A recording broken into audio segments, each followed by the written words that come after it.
Are we ready for the TV? Ready? All right, excellent. Good evening, everyone. My name is Stacy Yarbrough. Welcome to tonight's special budget town meeting. I am your town clerk and your tax collector. At this time, I would like to call this special town budget meeting to order. This meeting is brought pursuant to Chapter 7 and Chapters 9 of the Town Charter of North Haven. Now, before we begin, I want to throw out this friendly reminder.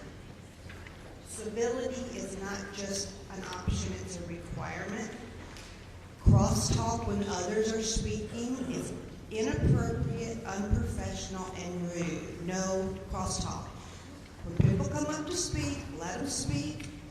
Please don't do that cross-talking and mean business. If there's an issue, we will eject you. We have a police officer present just to be safe. So please, everyone, please remain civil. Everyone might be interested in knowing about the history of the budget. We were here last month in the annual town budget meeting, and we're back again because of the failure of the first budget. So as we move forward, we have tonight's special budget town meeting, and then there will be a second referendum next week. And that's on June 9th, 2026, next Tuesday. And again, just like the first one, everyone votes at the rec center. Now, before we move further, the first order of business is to elect a moderator. The moderator is nominated and elected by the members of this town meeting. It's the moderator's function to come before the meeting with all the information and the warning and to assist you as members of this town meeting with the objectives of the meeting and to help with regard to any individual voter's questions or concerns, and also basic parliamentary procedure if you need that kind of information. When it's time to vote on the moderator tonight, which as a side item is the only item we'll be voting upon tonight. We're not voting on any issue tonight because the vote will be next week at referendum. When voting, you do need to be an elector of the town. So to be an elector of the town, you must be a registered voter in our town, a natural person who pays taxes in the town on the most recent assessment of property of not less than $1,000, a citizen of the United States at 18 years of age or older. So you either need to be a registered voter or own at least $1,000 of taxable assessed property in town. If you're unsure about your voting eligibility, you can speak with me and I can check on that for you. Therefore, the floor is now open for nominations for our meeting moderator. Are there any nominations? I nominate Stephen Miller. Is there a second? I second that. Any other nominations from the floor for meeting moderator tonight? Okay, hearing none, I will now put the issue to a vote. All in favor of Mr. Stephen Miller as tonight's special town meeting moderator signify by saying aye. Aye. All opposed by saying nay. Okay, I now declare Mr. Miller as the moderator for this evening.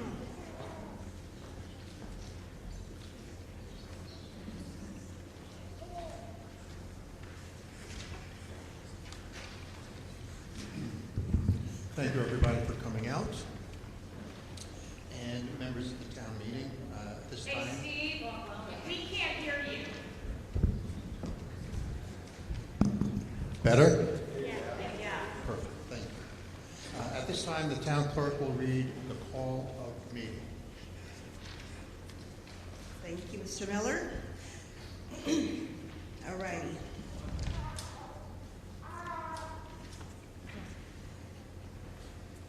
Please be advised the following notice. To consider and act upon the recommendation of the Board of Finance to take action regarding the budget for fiscal year 2026 to 2027 and pursuant to Section 7-7 of the Connecticut General Statute to adjourn said meeting at its conclusion and to submit the question concerning the adoption of the budget for fiscal year July 1st, 2026 to June 30th, 2027. To a vote by paper ballot On Tuesday, June 9th, 2026, including the establishment of the exact hours of voting at referenda pursuant to Connecticut General Statute Section 7-9B, that voting will take place between the hours of 6 a.m. and 8 p.m. at the following North Haven polling place. All districts, Mildred Wakely Recreation Center on 7 Lindsley. The aforesaid recommendations will be placed on paper ballots as the following question. Shall the town of North Haven, in accordance with the recommendations of the Board of Finance, approve and adopt a budget consisting of $72,241,367 for the town government and $71,597,886 for the Board of Education, for a total amount of $143,839,253 for the fiscal year July 1st, 2026 to June 30th, 2027. Voters approving said question will vote yes, and those opposing said question will vote no. Applications for absentee ballot will be available in the town clerk's office at 18 Church Street, North Haven. Please contact the town clerk if you have any questions or concerns. As a side note, please note that the establishment of the due date and the number of installments for payment of property taxes, real estate, personal property, motor vehicle, and supplemental motor vehicles in accordance with Section 12-142 and 12-144A of the Connecticut General Statute had already been voted upon at the last annual budget town meeting, so we don't have to do that tonight. This notice was dated in North Haven on the 22nd day of May, signed by all of our selectmen. I'd also note that with regard to absentee balloting, the law has recently changed, so absentee balloting is now no excuse. You don't have to have a reason. Anyone and everyone, as long as they're an elector of the town, can vote by absentee ballot through my office.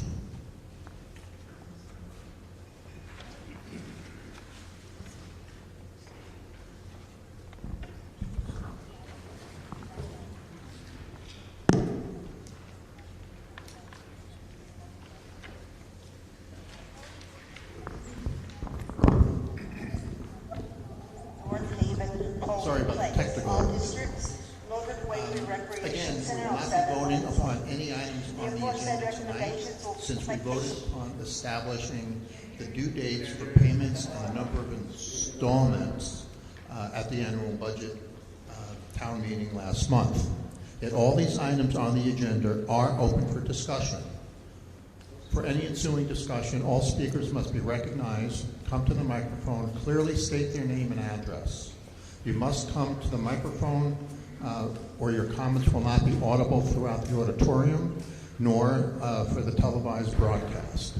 Discussion should be limited to 5 minutes for your first turn at the microphone. After everyone has a chance to speak, you may return to the microphone again. At this time, we will be open to discussion for both items on the agenda. So technicality, I do need to read the first and second items of the agenda one more time. Number one, to consider and act upon the recommendation of the Board of Finance, take action regarding the budget for the fiscal year July 1st, 2026 through June 30th, 2027, and pursuant to Section 7-7 of the Connecticut General Statutes to adjourn said town meeting at the conclusion and submit the question concerning the adoption of the budget for the fiscal year July 1st, 2026 to June 30th, 2027 to a vote by paper ballot on June 9th, 2026. As a reminder, the Rec Center is the only polling place for the referenda, and the question again with regard to this budget is, shall the town of North Haven, in accordance with the recommendation of the Board of Finance, approve and adopt a budget consisting of $72,241,367 for town government, $71,597,886 for Board of Education, for a total of $143,839,253 for the fiscal year. Those in favor will vote yes. Those opposing will vote no. Now, before we open the meeting up for general discussion, Mr. Frieda, our first selectman, would like to have a few words.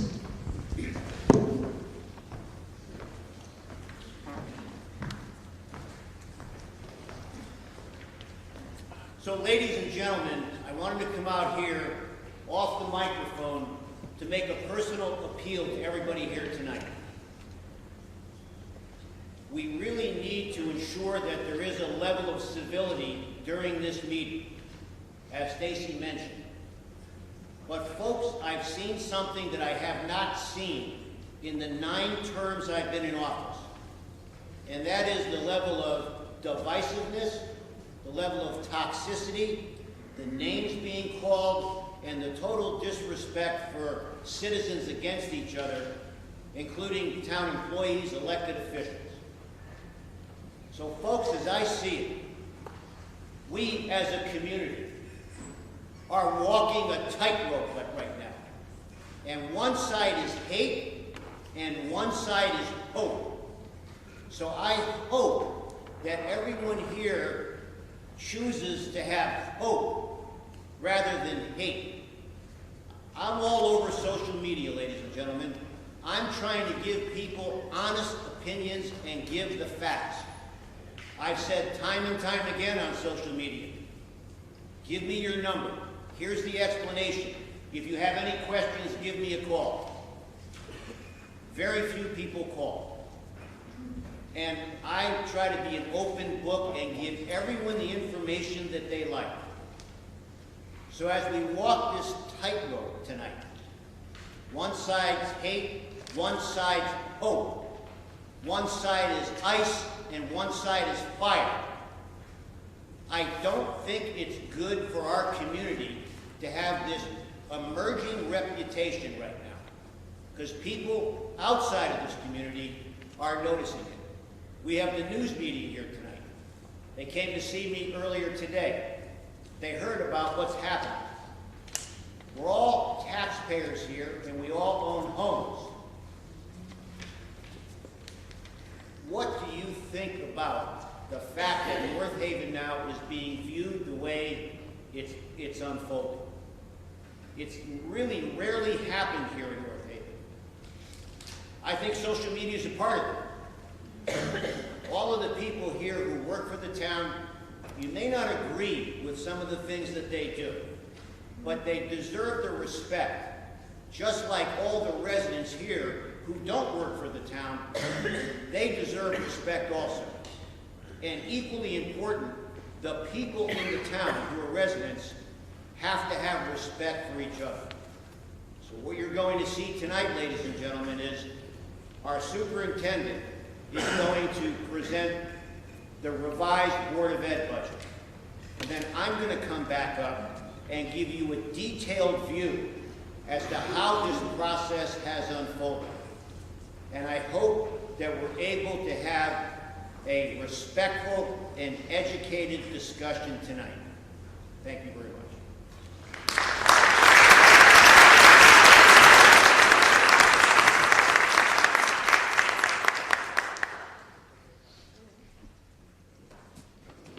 I'd like to introduce Patrick Stirk.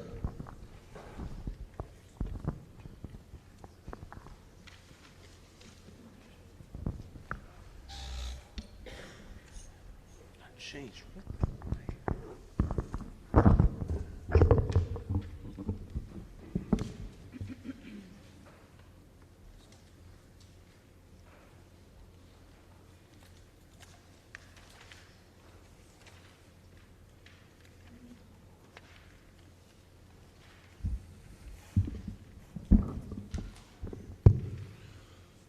Good evening, everyone. Tonight, I will be presenting the Board of Education budget for the 26-27 school year. This evening, I'd like to open my presentation with the most recent cuts that are a result of the first referendum failing on May 19. As you are all aware, following this referendum, the Board of Finance held their May meeting on May 20th and voted to reduce the Board of Education budget by $1,747,000 $459. Last Tuesday, May 26th, the Board of Education held a budget workshop to address this reduction and to vote on how this would be accomplished. During this meeting, hard cuts were determined and have resulted in loss of various positions and resources for next school year. Based upon the feedback we have received, I want to first continue to be transparent on how we approach this very difficult process for our staff. Our central office team worked hand in hand with union leadership to determine which staff members would be affected. As soon as those determinations were made, we felt a profound and professional obligation to speak with staff so they could begin their job searches. Additionally, we were required to meet with these individuals during their contractual day. These difficult conversations were conducted in a private setting with each teacher so they could ask questions and we could provide resources from an administrative lens as well as a perspective from the union. In other districts, these meetings are often omitted and teachers find letters or notes in their mailboxes. We value our staff far too much to operate in that manner. In preparation for these reductions in force, deep dives were conducted in all areas. As a result, decisions were made to shift building assignments to create new teams within our Student Services Department and to meet mandatory and individual IEP requirements, as well as changes in student population. As a result of many factors, including the financial climate, decisions had to be made to shift building assignments, consolidate roles, and restructure teams within our Student Services Department, again, to meet individual IEP requirements, shifting student populations, and maximizing the wonderful human capital we have in district. While these reassignments kept us currently compliant, we cannot minimize the reality of these changes and reassignments. We are asking our remaining staff to do significantly more with less. North Haven has historically operated with far less state education aid than comparable towns, forcing our educators to again and again go above and beyond on a daily basis. So what is provided through this budget remains the same. Resources to provide instruction to over 3,000 students, mental health, nutrition, and medical care to allow students to access instruction, specialized services required for all students to achieve their potential, diverse opportunities for students to engage in activities outside of their curricular pursuits, and safe and reliable transportation to and from school. The overall increase to the medical and dental insurance line for the 26-27 school year is $2,941,771. This increase is determined by our most recent actuary projections from Brown & Brown, and this number also takes into account the reduction in staff needed to account for the $1.7 million cut. The overall increase to the workers' compensation insurance line for the 26-27 school year is just over $530,000. This increase is reflective of the actuarial recommended increase provided to the Board of Education by the town. Our excess cost reimbursement is still projected to be just over $1 million. And we feel it's always wise to be conservative in this projection because we're never quite sure how the state of Connecticut will actually reimburse each district. So in summary, the adjusted Board of Education budget for the 26-27 school year is $71,597,886, which equals a 4.53% increase from this year's current operating budget. So as I just mentioned, the medical and dental insurance increase is just under $3 million, and the increase to the workers' compensation is around $530,000.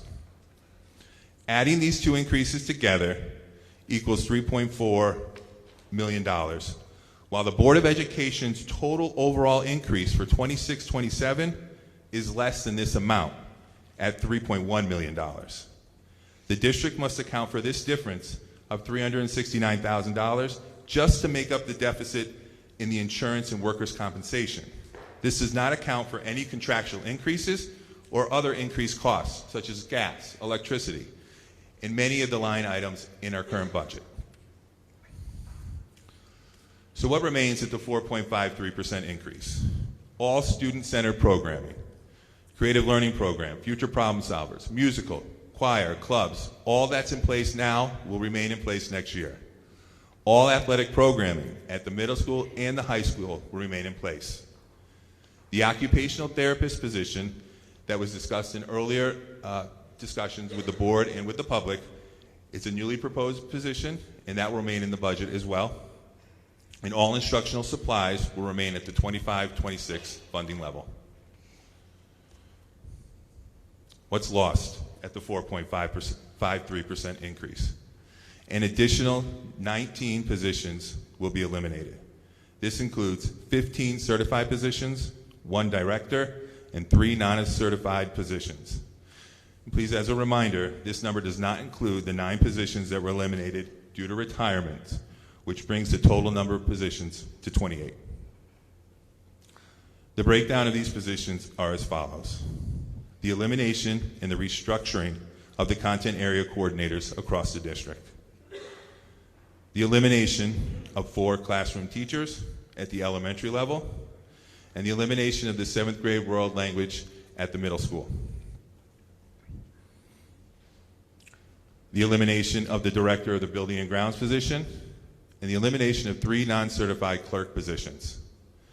At the bottom of this slide, you can see that in reducing these positions, there are additional funds returned to the medical and dental insurance, Medicare, pension, and Social Security. There is also an elimination of the FPS field trip subsidy. However, the full program remains intact. IT hardware, software, and the network were reduced in addition to contracted services. These reductions total approximately $1.747 million and land the Board of Education's 26-27 increase at 4.53%. We understand that our community is facing very tough economic times, and a failed referendum is a clear signal that our residents are feeling the impact. But as we look forward to this next referendum, we must also understand the stakes for maintaining a safe and viable school system are high. This is no longer an abstract debate about numbers on a ledger. These cuts have a human face and a direct impact in our ability to maintain an operable school system for North Haven. We present these facts tonight to provide as much clarity and transparency as possible. We face an incredibly difficult situation, but we believe that confronting it with honesty, heart, and a shared responsibility, we can still protect the integrity of our schools and the education of our students. Thank you very much.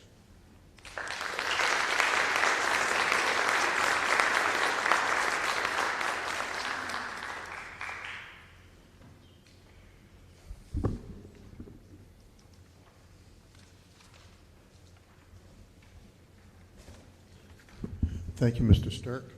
Before we open up the floor to the public, Mr. Fried, would you like to speak again?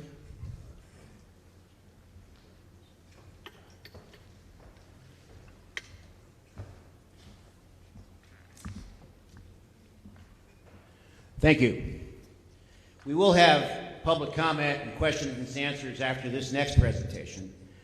So I wanted to share with you where we are on the town side.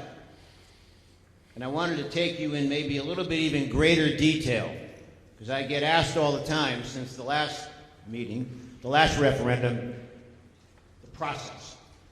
So I'd like to share with you this presentation. It's about 47 slides, and hopefully this presentation will answer any questions you have, but of course we will take questions afterwards. Bear with me here.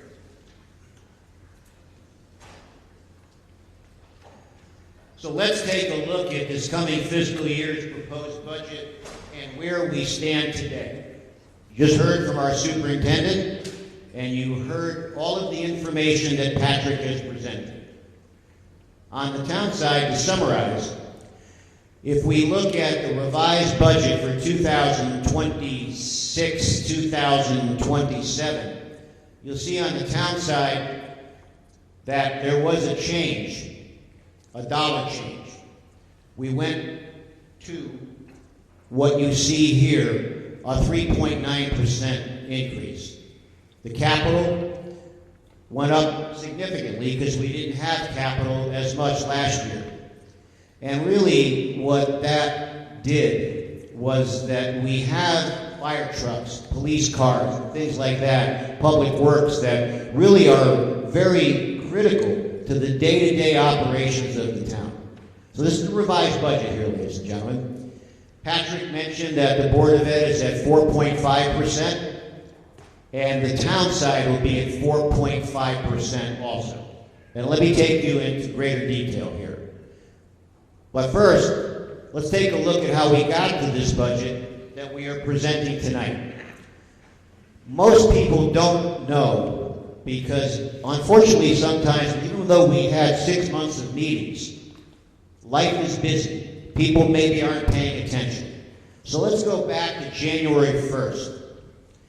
At that time, the requests for extra funding was an 8% increase on the town side and approximately 11.4% increase on the board side. That was the starting point. That represented about $13.7 million in incremental expenses. We had a department meeting. I met with the department heads. I said at board finance meetings that we weren't going to be able to sell that type of a budget, ladies and gentlemen, because that $13,700,000 was like a 3.4 mil tax increase. So we went back to the drawing board. The departments were asked to do a revised budget. Now this is all internally now. So on March 2nd, it went down 5.3% on the town side and 9.95% on the board side. Now keep in mind, at this point, this slide, that's what it was going to take to maintain services and enhance services on both the town and the board side. And you see that that represented at the time on March 2nd about $9 million, 9.4, almost $10 million, let's say. So the change on both sides also would have created a 2.4 mil tax increase, approximately. At the Board of Finance meeting, or around about the time of March 30th, the Board of Education was reduced by 2.4 million, and the town was reduced by 200,000. When we go back to the first slide, the town originally cut 2,400,000. That was the starting point at the town side. So now, on March 30th, we're at a 5.01% increase on the town and a 6.35% increase on the board side.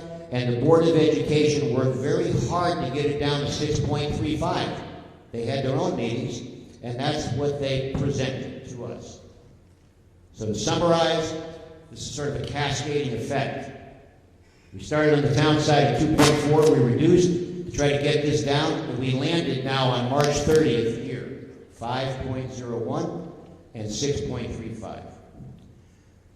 Following the public hearing on April 3rd, this very auditorium heard from so many residents, and what they heard was the fact that they wanted increased spending. So what did we do that night? I stood right on the stage without the microphone, and I made a statement that we're going to add $500,000 to the Board of Education, and that $500,000 was designed to protect the integrity of the positions that possibly could not have happened.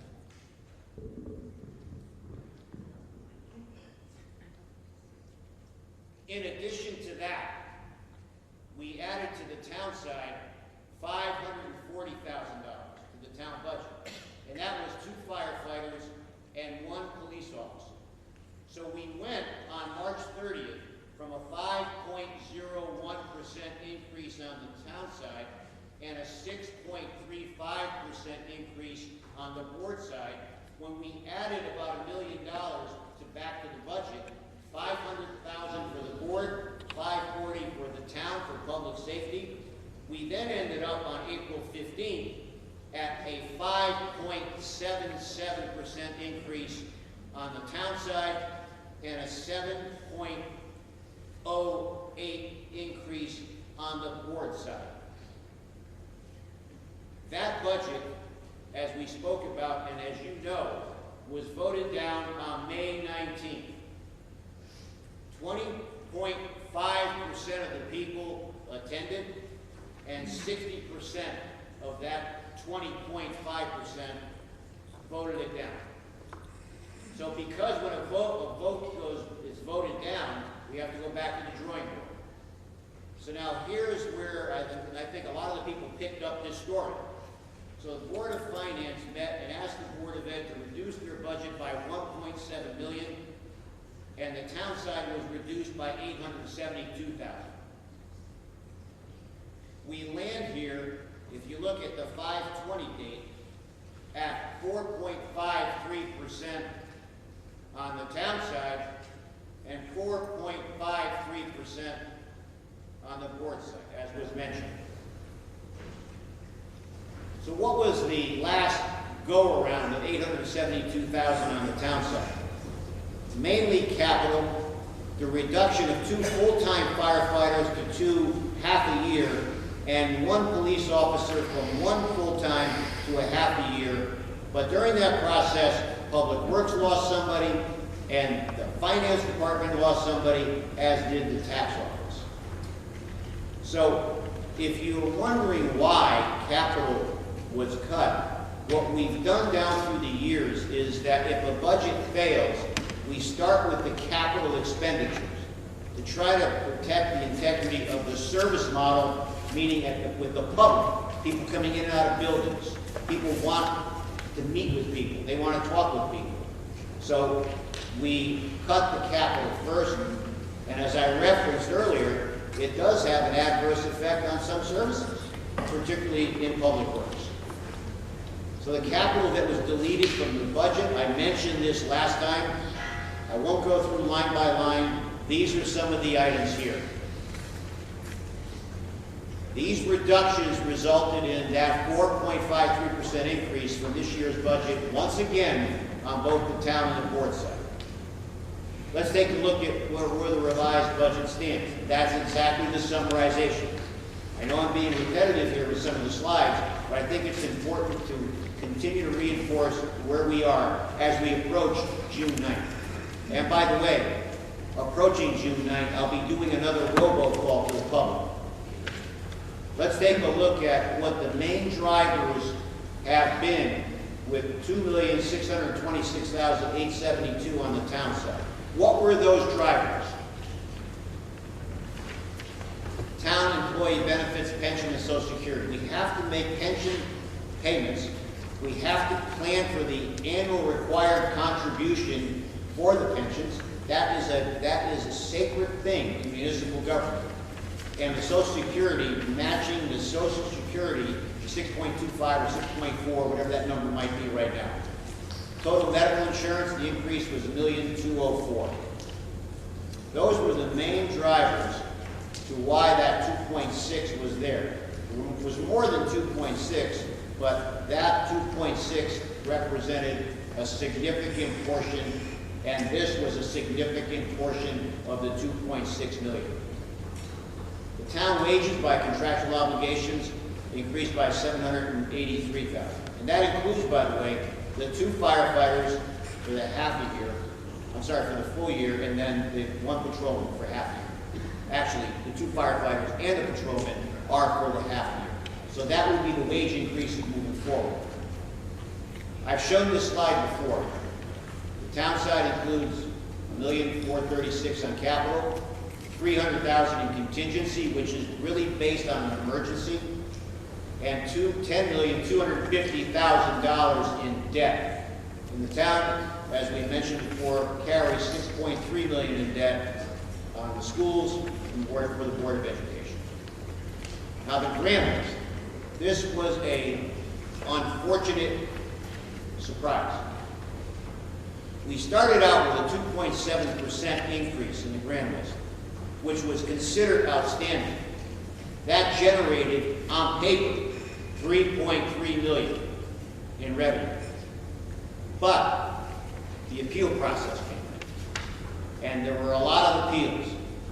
We lost $1.7 million out of that $3.3 million because of the appeals. So that took the 2.7% increase down to 1.3%, which yielded $1.6 million, and yielded a loss of $1,700,000. If there were no appeals, consider what we could have done with the $1,700,000 from a tax benefit standpoint, taxpayer standpoint. We know what the recent education state funding has been. That's $441,160, and that allowed us to reduce the mill rate by 1/10 of a mil prior to this last referendum. Let's take a look at where our proposed mill rate will be with this budget. This referendum is proposing a 1.1 mil increase to 30.56. So we reduced it from 1.83 to 1.73, now to 1.1. Let's take a look at the mill rate history here in North Haven over a 10-year period. If you look at this mill rate starting in 2017 and look at where we are tonight, that mill rate is essentially the same. However, in 2017, the home values were $228,741. Today, 10 years later, the average home is $499,900. The mean, I should say. The mean, and then there's the median. So, we keep the mill rate the same. The fact that property values have exploded 128% over a 10-year period. Yes, there were a couple of revals, but you might wonder, why is there a reval? Well, that's a state mandate every 5 years. You might not understand what a reval really is about. A reval is based upon every 5 years, either a walk-by on someone's home, or in the 10th year, they ask people to go in and look at the homes. Some people have new roofs on their house after that first reval, 5 years later. There have been central air conditioning systems that have been installed, new ones. Some people put new vinyl siding on their homes. That all adds to the value of the property. And then, on top of that, there's bidding wars in the street for homes. When a house goes up, it doesn't just sell for the asking price. It sells for more. I have a neighbor that sold their house. They asked for $515,000. They got $570,000. And people were bidding against them. So when property values go up, it's a combination of home improvement enhancements or that if a house goes up for sale in a general street or area, automatically the value of the surrounding houses goes up as what's called a comparative sales analysis. And that, ladies and gentlemen, is why I think that these home values have exploded. So let's take a look at property values in North Haven. In 10 years, the values rose from a median $228 to $499. A median is the halfway point. Half are under and half are over. That's that 118% I've been mentioning to you here. How has the rise in property values impacted taxes? If you look at 2017, we all lived in a house that was $228,740. Our taxes were $48.93 at the time. Here we are now at a median value of $499,900. Our taxes basically doubled to $10,690, even though we kept the mill rate the same. Now there could be an argument here, well, the mill rate should have dropped. There were times that we did in that chart that I showed you because of rebound. But that's the reality of the situation. Yes, a lot of this is a budget that increases in every city and town, but the core principle of the municipal tax paying system is to take the value of the house times 70% and multiply it times the mill rate. Let's take a look at how this budget will affect everybody here's property taxes. The average home is $448,747. Once again now, I mentioned the median, the mean, the median, okay? This is the average, when we average everything together. So that assessment at the 70% is $314,123. Let's take a look at what that means in tax dollars on a variety of different homes with an estimated new proposed mill rate of $1.1 million. So here's what we did, ladies and gentlemen.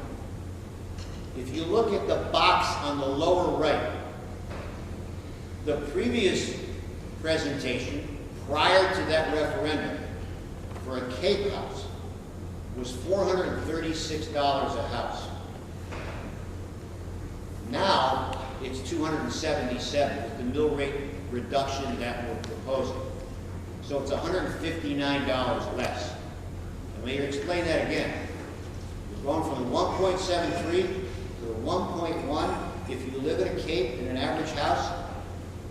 Last month we presented $436 per house. Now it's $277. So the mill rate reduction reduces it $159.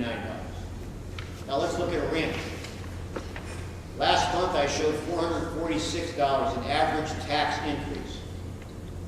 So when we look now at the new proposed mill rate, it's now $283.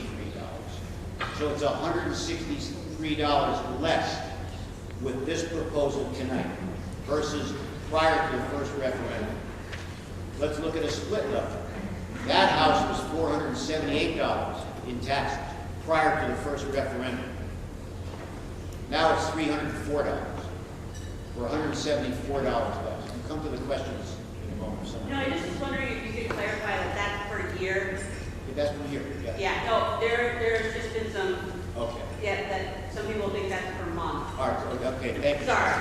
So what we're talking about, what we talked about last night, these would be prior to the referendum, the before, and this is the after. To Stephanie's point, that's not per month, that's an annual increase for the year. In other words, at the split level, this budget passes, it's $304 versus what it would have been at $478 at a 1.73 mill rate increase. So thank you, Stephanie.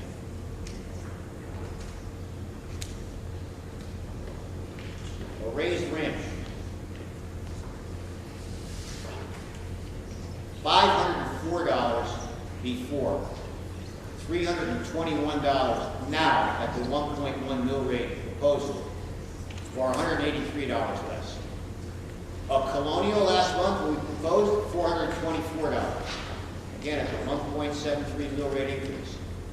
Now, it was $667 before, now it's $424 for a $243 offset at a lower mill rate. So that is a summarization as to what it means for those that live in certain houses in town. The 4.5% increase on both sides provides a 4.5% increase, of course. It enhances the public safety model. It has impugned the board side because of the referendum failure. And the public safety model gets slightly enhanced by adding the 2 firefighters for the half a year, adding the police officer for a half a year starting July 1st, and then there's a police car as part of this. It provides $1.4 million in capital expenditures on the town side. To summarize where we're at now, the next referendum is June 9th. 6 to 8 p.m. at the rec center. Depending upon what happens, there'll be a Board of Finance meeting on June 10th in the upstairs conference room at Town Hall, and we may consider moving it depending upon what happens. I also want to address some of the misinformation on social media that ties into this, okay? Because when we look at June 2nd and June 9th, I started getting feedback that, oh, it was planned that day because there's concerts. Had nothing to do with concerts. The concerts were put together late last year. Here is the chronology of why we ended up at June 2nd and June 9th. The referendum failed on June 9th. The Board of Finance met on May 20th. After that, it has to go to a Board of Selectmen special meeting, and we need 24 hours to notice that Board of Selectmen meeting. On May 22nd, at 4 p.m., there was a Board of Selectmen meeting to call for the budget meeting referendum. Now, we're required to publish notice in the newspaper 5 days before the meeting, excluding Sundays and holidays and long weekend. In this case, it was Memorial Day. And then there's 19 days required by the town clerk for absentee ballots. So if you look at all this, it brings us to where we are tonight, June 2nd, and then June 9th on the referendum. I can assure you that despite what was going on social media about it was planned that way, is a bunch of baloney. And I'm addressing it in my own way on social media. So that's where we are right now, ladies and gentlemen. And I want to share this with you. I'm supporting this budget. And I'm going to tell you why. Further cuts will eviscerate the Board of Education. Further cuts, because they'll have to be on both sides, will emasculate the town service. Think about that, ladies and gentlemen. And I'm not trying to be a fearmonger here. You haven't heard me say what's going to be cut. You haven't heard me say in a previous presentation, these are things going to be cut. But that's where we are right now. If this budget fails, and why I am supporting it, is that we're at a point that we can't go any further without a significant reduction in services. If it fails, we go back to the drawing board. If it passes, we move forward. And from what I've seen as I've started this meeting standing over here, I think we're at the precipice, ladies and gentlemen. Precipice of what type of town do you want to have? Getting a lot of negative feedback from people in other areas outside of the town, as I mentioned before. And a lot of it is, what's happened to North Haven? Why is it so toxic? So here's where we are. Here's where we are on June 2nd. Those are the facts.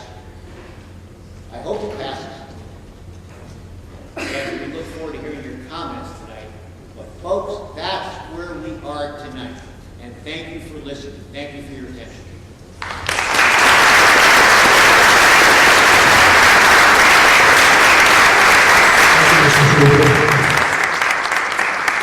Before we open up the public comment, I would like to just reiterate that please keep the cross-talking out of this. Everybody will get their turn to speak. Again, I'll say with the discussion should be limited to 5 minutes for your first turn at the microphone. After everybody has had a chance to speak, you may return to the microphone again. At this time, we will open up the discussion period for both items on the agenda. And please state your name and address for the record. Krista Kaplan, 14 Governor's Drive. Is this loud enough? Good evening, everyone. As most of you know by now, my name is Krista Kaplan. I'm speaking tonight as a mom of four, a teacher within our community, and president of the North Haven Education Association, proudly representing the over 300 educators who serve the town of North Haven. I want to begin by addressing something that has become increasingly concerning throughout this budget season: the rumors, misinformation, and speculation that have been circulating throughout our community regarding the Board of Education budget and the reductions that have been made. Since January, I have worked to communicate openly and honestly with our members and with this community. My goal has never been to create fear, exaggerate impacts, or advance an agenda. My goal has simply been transparency, to share information as it became available, and to foster honest dialogue about the challenges facing our schools. So tonight, I am asking our community to trust what I am sharing. The reductions that have occurred are not a hoax. They are not political talking points. They are not scare tactics. They are real. The Board of Finance and subsequently the Board of Education recently reduced the education budget by more than $1.7 million. That reduction has already had significant consequences for our schools. Before active layoffs were even considered, 10 teaching positions were eliminated through retirements and resignations that will not be filled. Those positions include 2 social studies teachers, 2 Spanish teachers, 2 music teachers, 2 coordinators, 1 physical education teacher, and 1 elementary teacher. Last week, 10 additional educators were terminated: 3 world language teachers, 4 elementary teachers, 1 middle school teacher, and 2 high school teachers. 20 educational positions have now been removed from our schools. 20 people, 20 careers disrupted. 20 educators who choose to dedicate their lives to the children of this community. These losses are real. The grief experienced by those educators and their colleagues is real. The uncertainty that is now being felt by students and families is real, and the impact on our schools is real. I also want to acknowledge that there have been staff transfers throughout the district. While transfers may have created confusion, they should not be mistaken for evidence that the reductions somehow did not occur. They did. Those transfers were made within the provisions of our collective bargaining agreements and unfortunately occurred during the same time frame as the budget process because of the timing of this second referendum. I also want to be very clear with this community tonight. Further significant reductions will create an increasingly difficult reality for our schools. Larger class sizes, fewer opportunities for individual support, reductions to athletics, extracurricular activities, music, arts, and enrichment programs. The very experiences that help students discover their passions, build relationships, and thrive both academically and personally. Those are the realities we must consider as we move forward.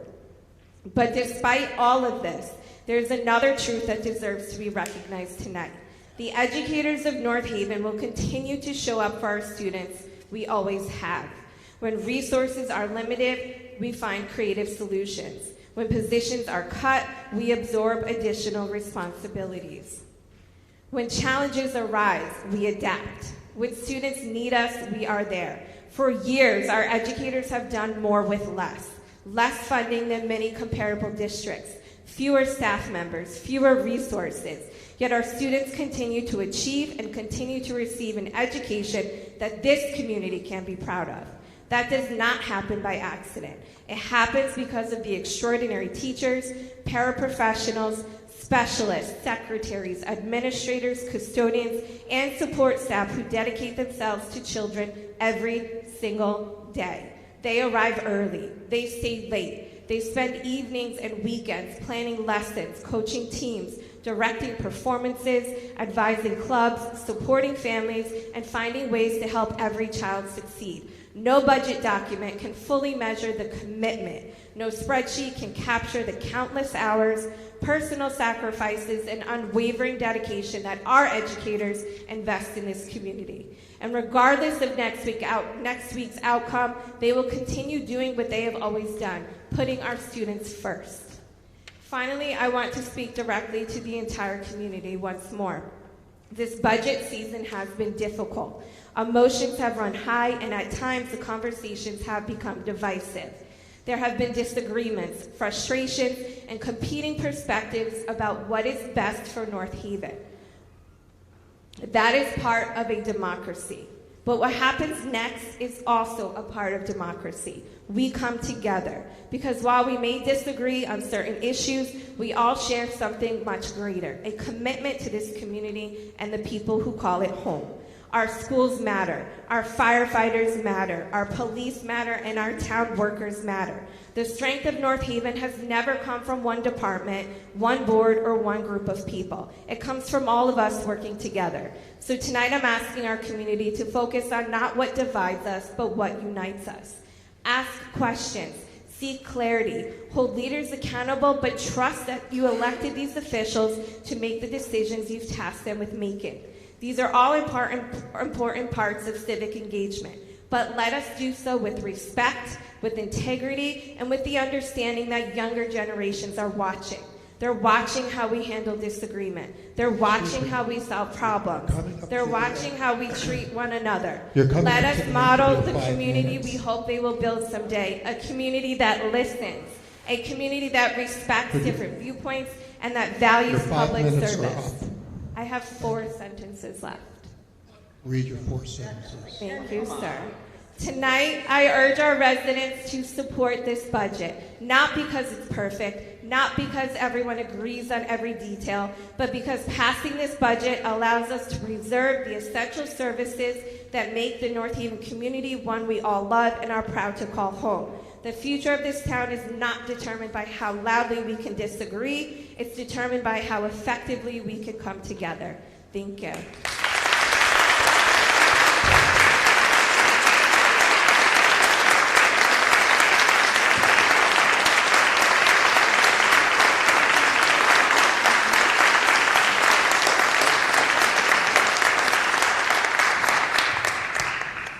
Hi, I'm Scott Friedman, 17 Cooper Road.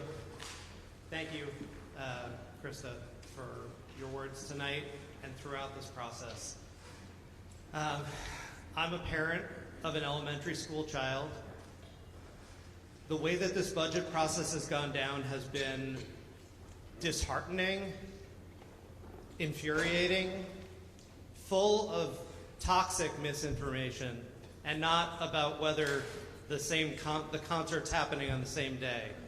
But things like, our enrollment's dropping, so therefore we should be dropping our number of administrators. Nope. The last 10 years, our enrollment is flat. The 1 year that it went down, it was COVID.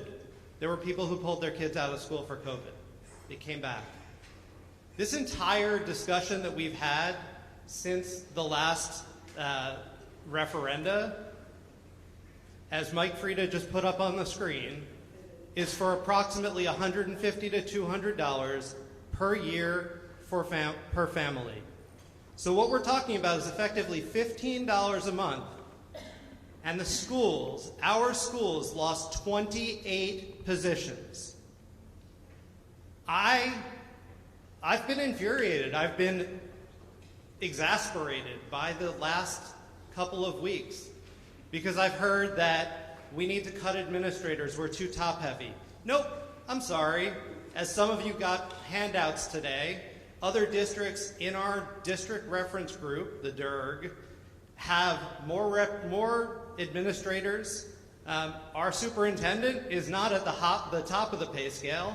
I looked up 11 different districts. I looked up their contracts for their superintendents, and I found that he is 10 of 11.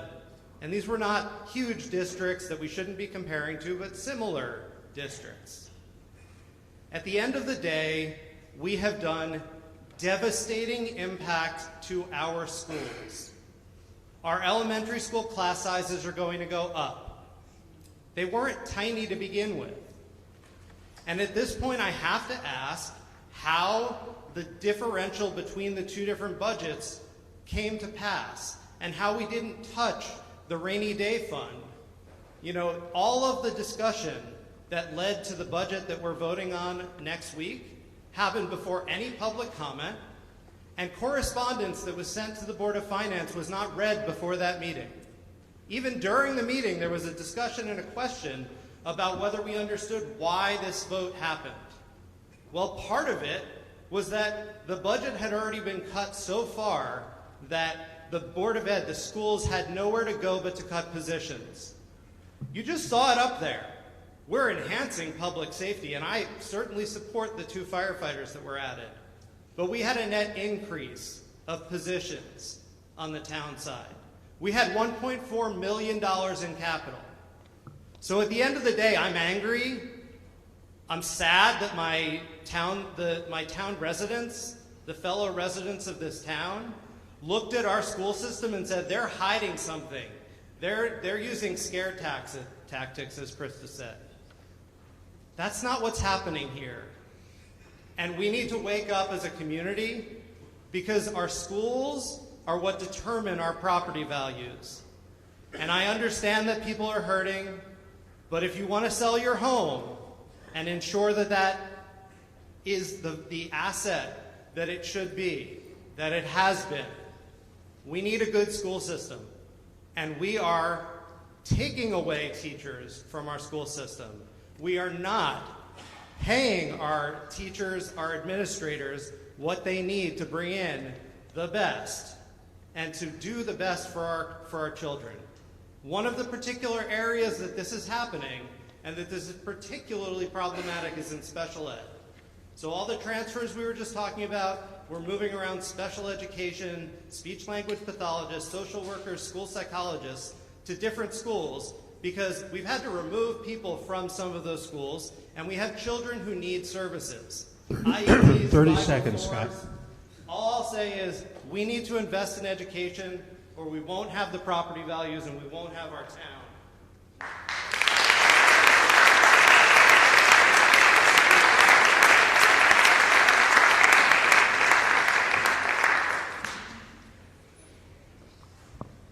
Hi, Kaylee McMillan, 2 Blue Ridge Lane. I've never spoken at one of these meetings. I'm very nervous, so please bear with me. You can do it. Can you hear me okay? I know I'm a lot shorter than you. All right. So I grew up in North Haven, and I graduated from North Haven High School, this very building which was brand new.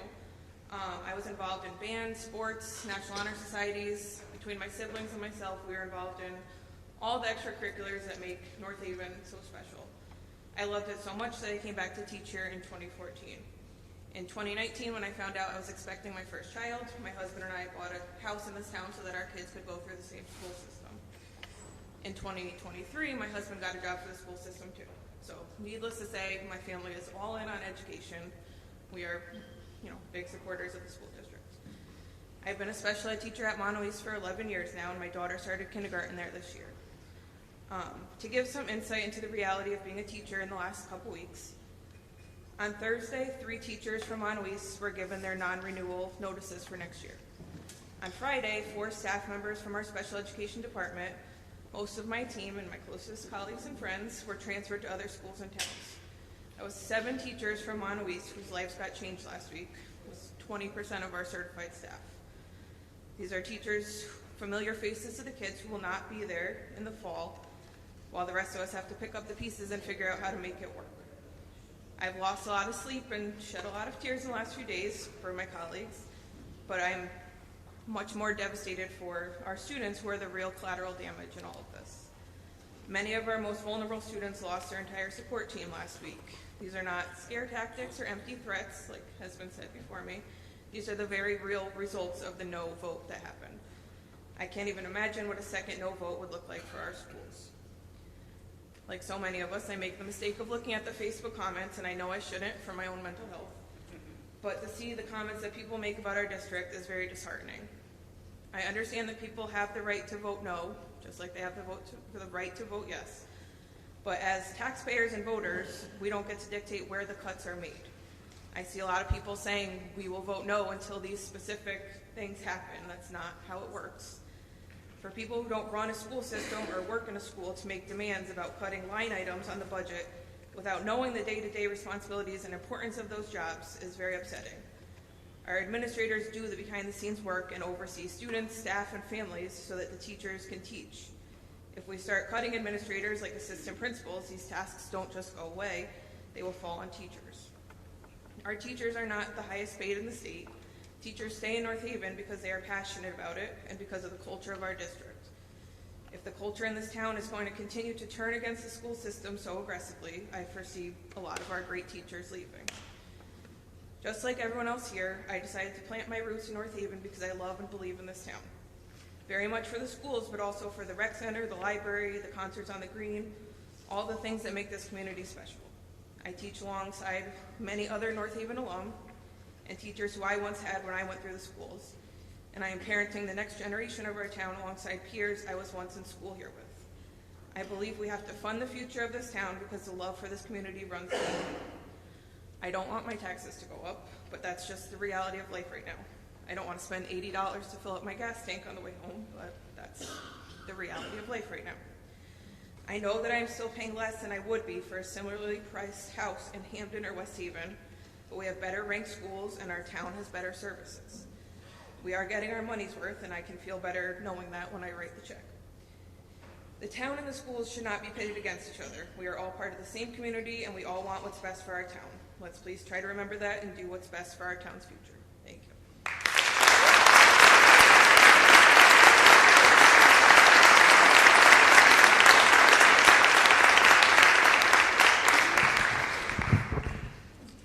Sean Hallinan, 55 Fallon Drive. Hi everyone, my name is Tessa Hallinan. I'm the 2026 Kid Governor, but today I'm here speaking as a 5th grade student who's concerned for my teacher and representing most all of the students across Connecticut. My teacher's position may be threatened by the budget cut, along with many others, and she pours her heart and her soul into her work, which is why I believe it is important to speak today.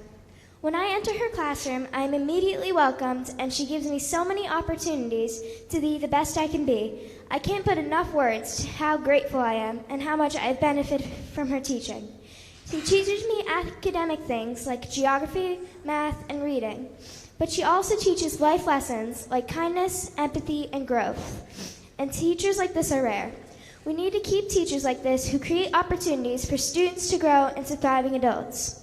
Recently, we have cut 28 teachers who've inspired minds, shaped hearts, and helped students along the way to growing.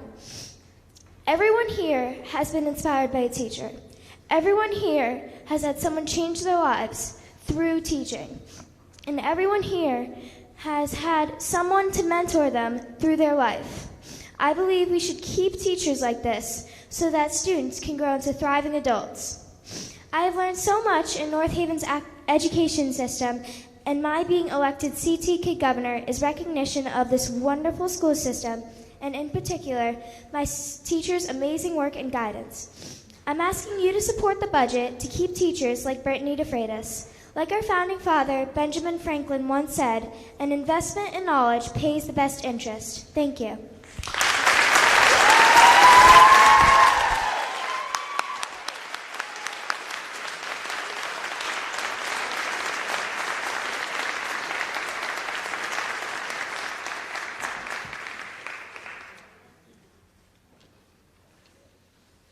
Tolosano, 68 Frost Drive.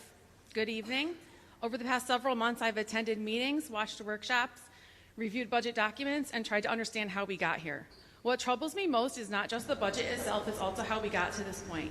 This referendum cycle has been heavily influenced by misinformation spread by current and former elected officials, political figures, and people connected to town leadership.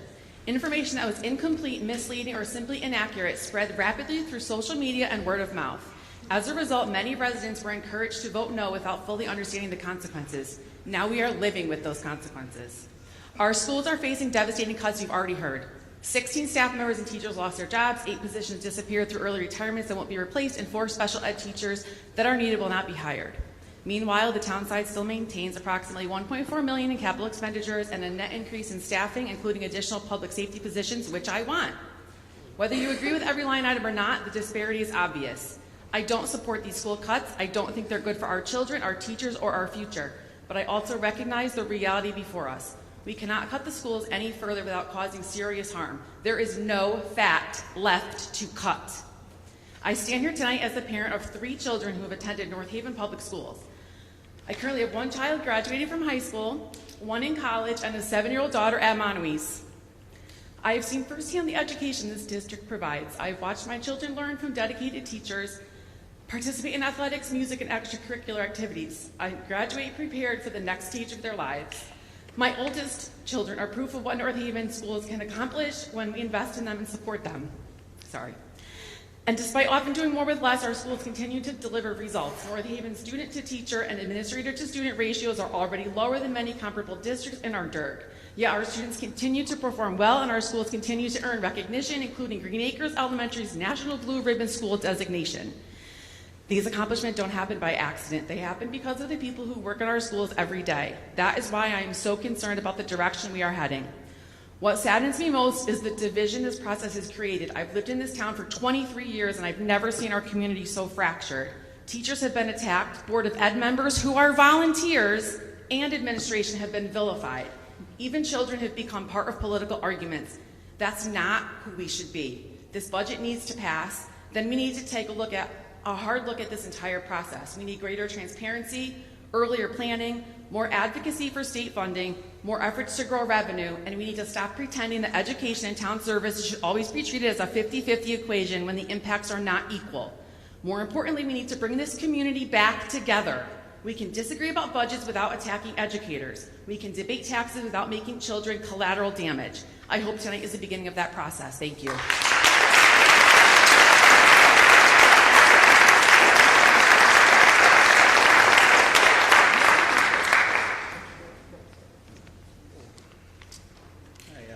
Tim Gabriel, 18 Renee Lane.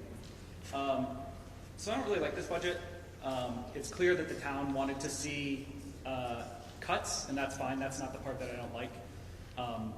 But what is clear when you sort of look at both sides of the budget here is that the school system has had to endure pain a little bit more than the town side. It was not distributed equitably. None of the cuts that I've seen on the town side look like they are particularly distinguishable from what the Board of Education scales back in their proposal every year before we even get to the referendum, at least for the number of years that I've been coming to these meetings and watching them. And we all saw those, the history of the mill rate increases, decreases. We are paying for our failure to invest in those leaner years. And this is obviously not the year to start playing catch up, but I don't want to lose more. I don't want to lose the firefighters that we fought for, or the services that people love in the budget. So I'm a reluctant yes on this budget, even though I am thinking that it's a pretty lousy budget. But I'm just one voter, and the voters in this town may think different. I just don't think that the schools can absorb any additional cuts without radically changing the way that we look as a district. Things that were on the table last time, the athletic director, middle school sports, the elimination of entire programs, they will be first up for cuts next time. And we can't fail our children like this, or the people who move to this town looking to lay down roots, or those looking to do business in North Haven. If the budget fails again and additional education cuts are on the table again, I will be a no the next time around. When I talk to my friend Mr. Cohen, Mr. David Cohen, who's here tonight, we often talk about compromise and when it's appropriate to do so. But we also talk about prioritizing impact. And for those in schools, the impact in the next several years is going to be severe after what we've done this year. The waste many loudly complained about simply isn't there. And if it were there, and if the solutions were simple as some of those have been suggested online by people who have never been to one of these meetings before, we would have done it already.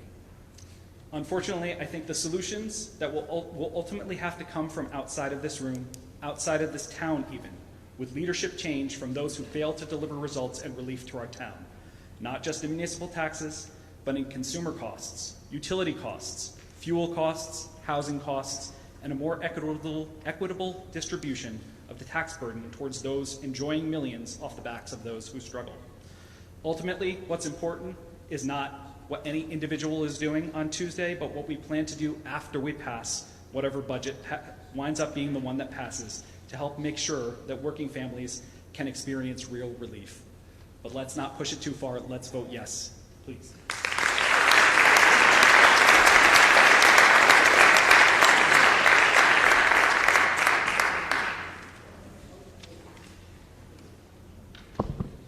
Hi, Stephanie Magnuson, 7 Manor Drive. I'd just like to echo a couple things that some folks had pointed on. Again, the social media aspect, which I know Mr. Frieda also touched upon, but disagreeing with decisions that the Board of Education make, and again, these are people that are volunteering and they're serving on a board. They don't get paid, okay? I've seen, and I would love to see, healthy discussions over issues with the budget, but attacking individual board members, and especially their children, is unacceptable. I've seen multiple comments on Facebook from people who bring up Board of Ed members' children on Facebook. You know who you are? We have screenshots. It's horrible. It's horrendous. And it's unacceptable. You have officially crossed the line by doing that. We can debate politics, decisions, without targeting families or engaging in personal attacks. Our town deserves respectful, constructive dialogue. I've seen many people talk about how wonderful this town was, right? This town, if we keep this up, we're not going to have a future. You keep killing the school, you're going to watch this town slowly die. Period.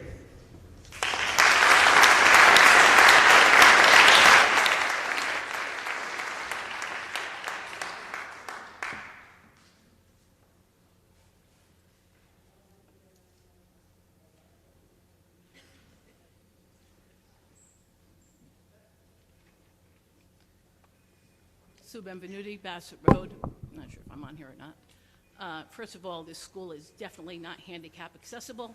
It stinks trying to get in here. Second of all,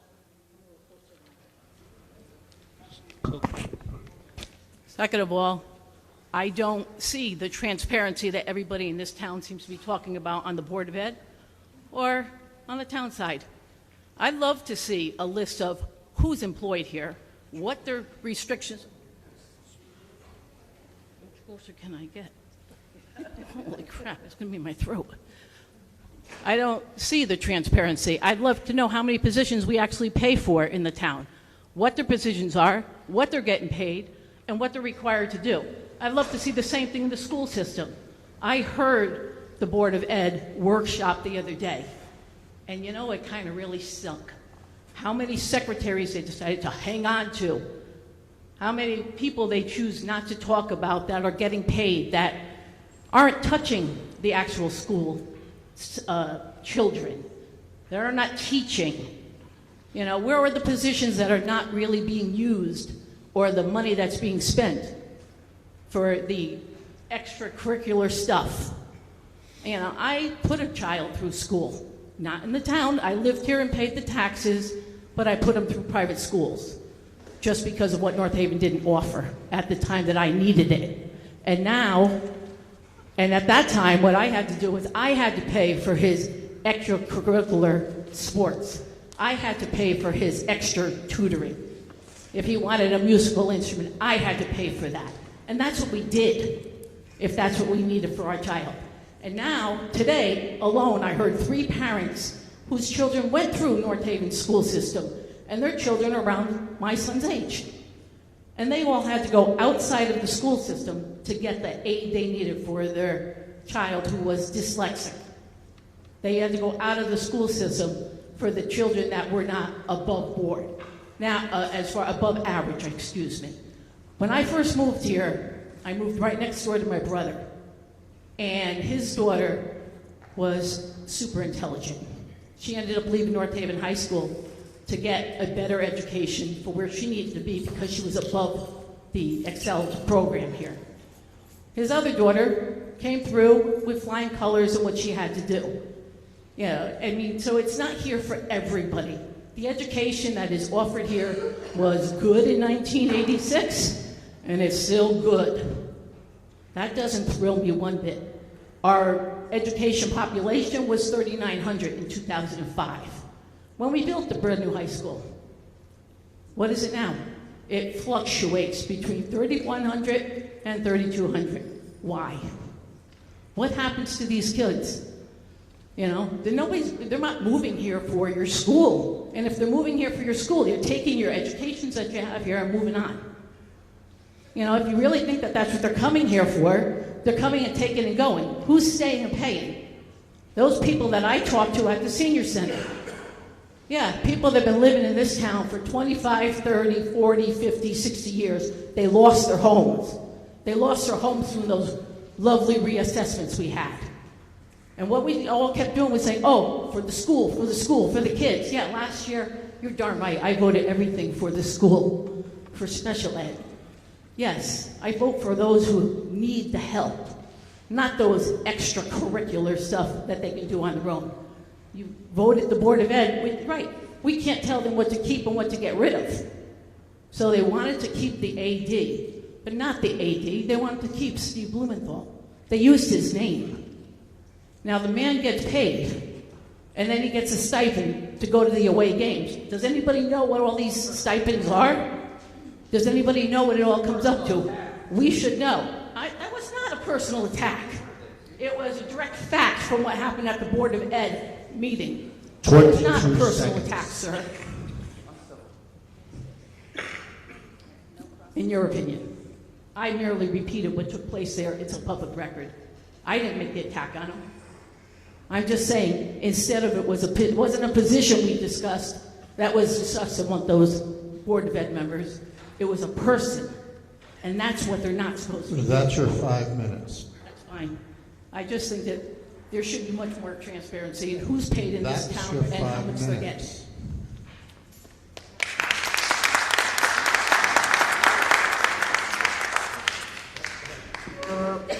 I just want to jump in very quickly. The athletic director's position does not receive a stipend.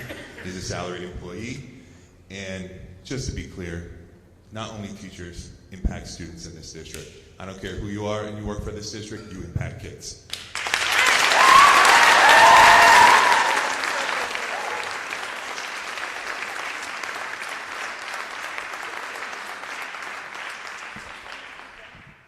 Hello, Scott Lehman, 11 Justine Drive. Excuse me 1 second, please. Sure, absolutely. We need to limit the crosstalk, one speaker at a time. Thank you. I'll be kind of brief. One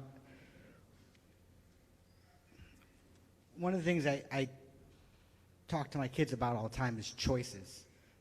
Everybody has a choice. So, you know, we're presented here today. We're going to have a vote, not today, but next week. You're going to have a choice. I just want to remind everybody that choices were made by administrators, by Mr. Frieda, who's our first selectman, and he's on the Board of Finance, who's directed some choices for us to make, which includes the budget that we have presented to us before and now. So when you go to vote this time, I want you to remember all these teachers who are now being cut and all these positions and the sacrifices that our firefighters are making would reduce staff. And I want you to remember that come November. Because you're going to have another choice come November, because there's also things like state funding that we're not getting. Because there's money there that our representatives aren't really fighting for. So I just want to stress that you all have a choice here for this vote, but you also have another choice come November. So, thank you.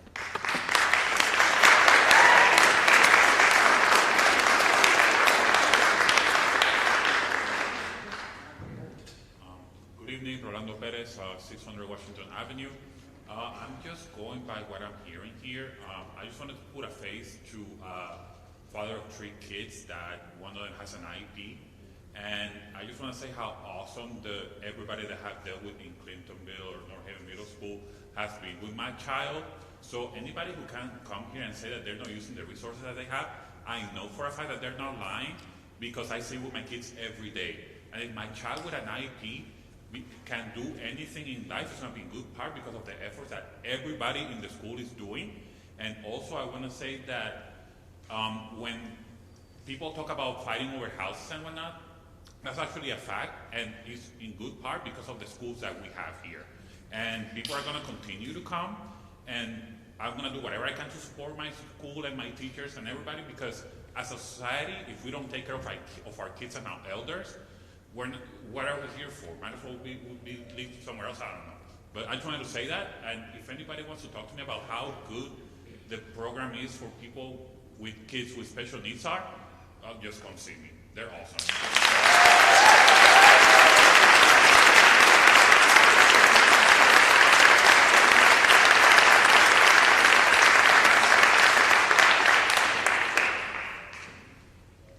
Good evening. Joseph Roach, 300 Middletown Avenue. I've been a resident in North Haven when they used to have cows back in the 70s, early 70s. North Haven has been a very interesting place for me and my family as I grew up. Went to Monowese, Orchard Hill, you remember Orchard Hill? All that stuff. Mr. Riggs, all that stuff. I remember all those things. And I can still remember debates that we've had about what we're talking about. And it's been education, it's been other stuff. Me and the first selectman, he probably doesn't remember, we had a discussion a couple of months back. And we disagreed on certain things. But one of the things I told him, even with all those disagreements, because I have family who live in New Haven, in West Haven, all over the place. The taxes aren't that bad. I'm not advocating that we raise taxes just because we have the low taxes and stuff like that. But one of the things that we have to always look at is this. Education is very important. Not that I got along with a lot of the teachers that I dealt with at the time, but to tell you the truth, they're underpaid. Because I was one of those ones who used to drive them mad and stuff like that. And one of the things that my mother always used to tell me, God rest her soul, you go and get your education because the teacher already has hers. And I think one of the things is, especially at my age, because I didn't think I was going to get to this age, I'm in my 60s. And I could remember back in the day, everybody was like, oh, it's expensive, it's expensive. It will always be expensive. Trust me. I got some growing boys, all they do is eat. And I think we all understand, you go to get some gas and stuff like that, it's expensive. There's a lot of stuff that's not in our control, and then there's stuff that's in our control.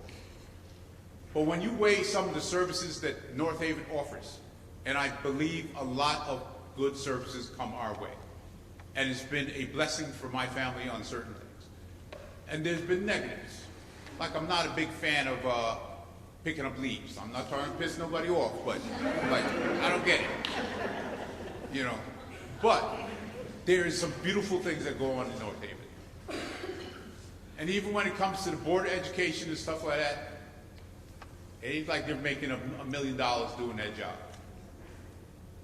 And we as citizens can be very interesting people when we get pissed off, especially when you're affecting somebody's pocket. And my pocket is hurting. I'm going to fix it. Did 28 and a half years in corrections, where they used to have layoffs and stuff like that, closing prisons and stuff like that, but guess what? You still have criminals running around doing whatever they're doing. It's always an offset. So when you pass a word, if you're going to vote against it or if you're going to be with it, just think about the big picture about what North Haven's about. North Haven is a beautiful place. And I will add this. I wasn't going to add this, but I'm going to add it. Even my interaction, and I've never been to prison or anything like that, even my interaction with the North Haven police has not been the greatest in the stops and stuff like that. But guess what? I support hiring police officers. I think there needs to be some other changes, but I still believe in that. Same thing with the teachers. There's some awesome administrators. The principal, I can never pronounce his name right, he's awesome. The way he's dealt with my son, who's a BA student, stuff like that. I commend him. I commend the Board of Education. I commend this first selectman because he was willing to debate me on issues. It is tough. We're all going through it. And at the last election, one of the things that actually, the referendum, the thing that pissed me off, I didn't know about it. 30 seconds. There's 30 seconds. Yeah. It just came out of, to me, it came out of nowhere. And once again, I've been living here since the 70s. So when you make that decision, make it for what, of course, is good for you, but also what is good for North Haven as a whole.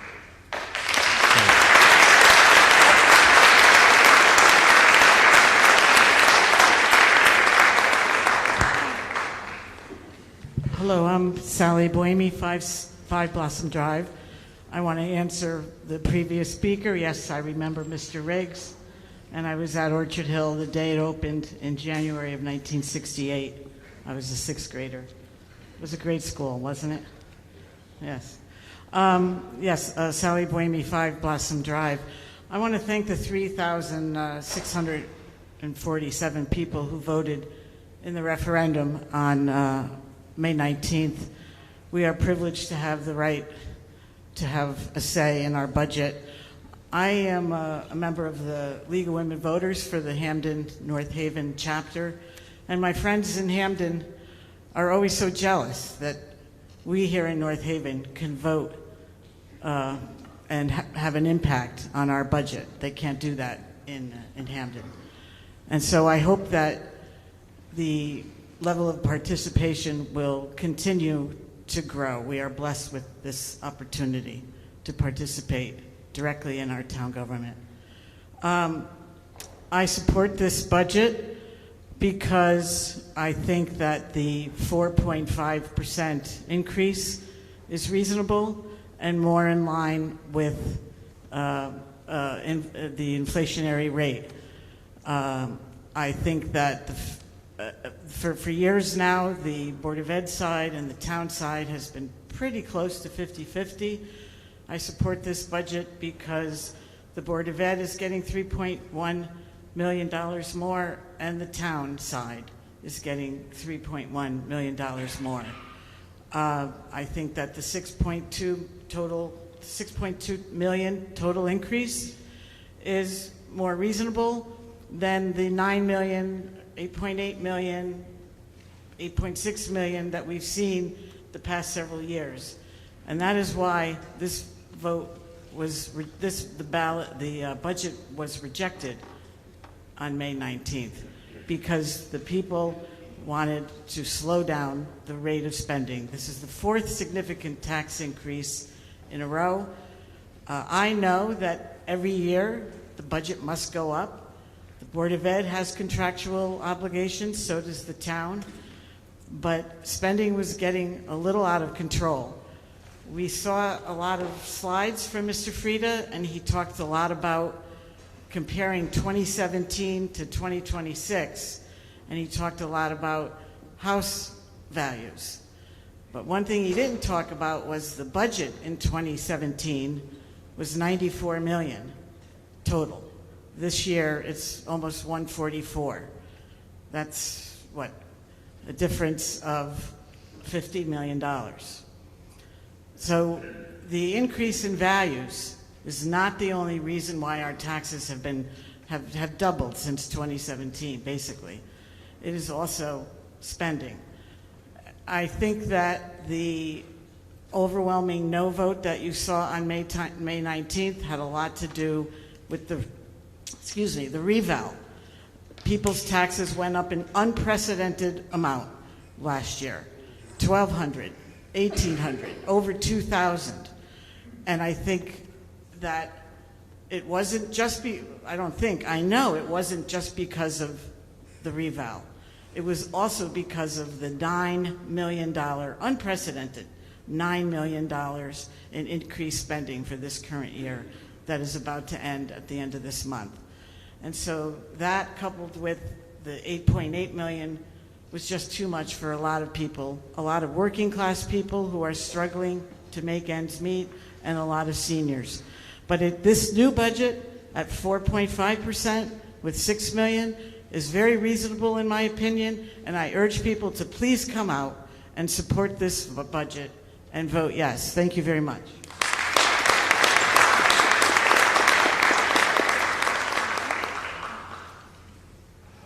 Matt Burns, 15 Windsor Road East. It's tough coming up after a town celebrity, but I'll do my best. I'm disappointed in the budget. I think it's a bad budget. 28 positions lost, 24 people working the building today. They're not going to be here. And I want to say I'm really sorry to them. That's really hard. I worked for unemployment for a long time. That's the worst phone call to take. It's sad. It's a loss for our students and for our community. That's it. I'm a strong yes. Yes, vote for this. We can't risk deeper cuts. No more uncertainty. I will not trade a bad budget for a worse budget. This is the best budget available to us today. I do want an efficient government. I reviewed the budget. You know, administrative positions have been eliminated. The athletic director, I think everyone's heard about the whole process of that. You know, once you get to 24 people that are currently working in the schools being cut, we're not debating efficiencies anymore, okay? That's reductions that directly impact students and school operations. I've also heard the education side of the budget is the problem. But I looked at the budget. I really don't see it that way. The town side of the budget takes up like half the budget. That's actually not usual. Look around other towns. Wallingford, it's 60%. Cheshire, 63%. Check out Newtown. BOE's 65% of the budget. We're actually pretty efficient here. 10 years ago, in our town, Board of Education was about 55% of the budget. It's down to 50%. In those 10 years, only 2 years was the BOE higher than the town side of the budget in percentage increase. In 4 years, the town increases were double or higher what the Board of Education was. Now, I'm not here to criticize the town. There's services we need. But I'm just trying to highlight, you can't criticize the BOE without criticizing the town. I think Mr. Frieda does a good job. But the Board of Education did a better job over the last 10 years. Now, I'm asking you to vote yes in the budget, but I'm not asking some of you who are concerned, I'm not asking you to stop looking for efficiencies. You can absolutely reach out to Mr. Frieda. He'll respond to you. You can reach out to the Board of Education. If you find grants you think we could qualify for, reach out, do those things. Right now is a very interesting time. They're going to redo the ECS formula. We have to lean on our state rep and state senators to get North Haven a better deal in this, okay? And right now is not the time to further cut education, because if everyone does their job right, we're going to have a lot more money for education next year.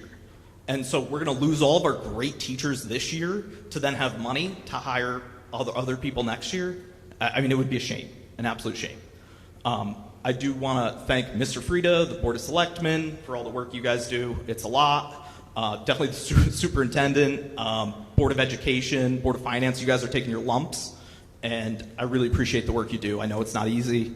And I definitely want to thank the educators, okay? You guys are so important. I can't.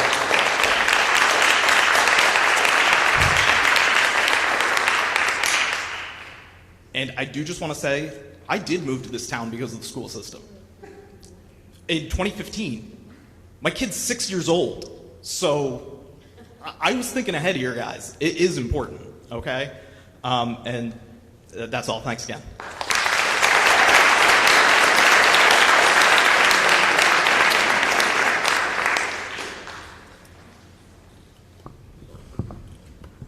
Christy Gill, can you hear me? Christy Gill, Grove Road. So I just want to say, as everyone else has said, this has been a really frustrating budget season that has really divided our town. And I hope that over the next year we can find a way to bring people together so it doesn't seem like it's town versus Board of Ed or working families families with children versus senior citizens. After 11 years, I finally moved my mom down to North Haven, into senior housing.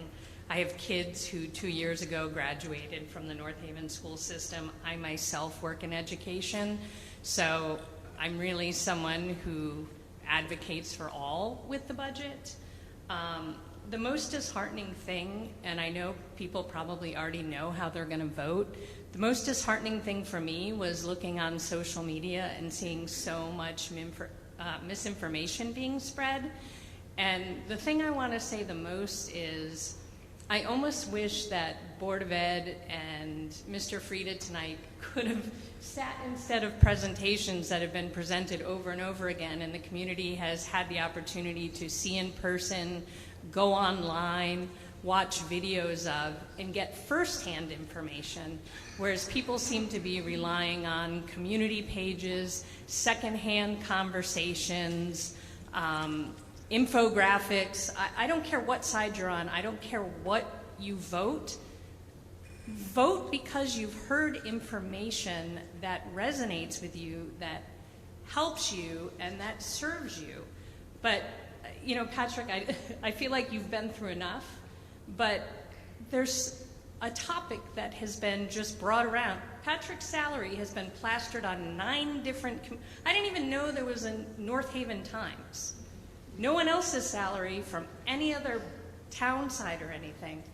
But superintendent's salary is a superintendent's salary. And as a matter of fact, if Patrick left tomorrow, we'd have to hire someone at $20,000 to $30,000 more. That doesn't save us money. If you look at superintendent's salary all over the state of Connecticut in our DIRG, it's higher.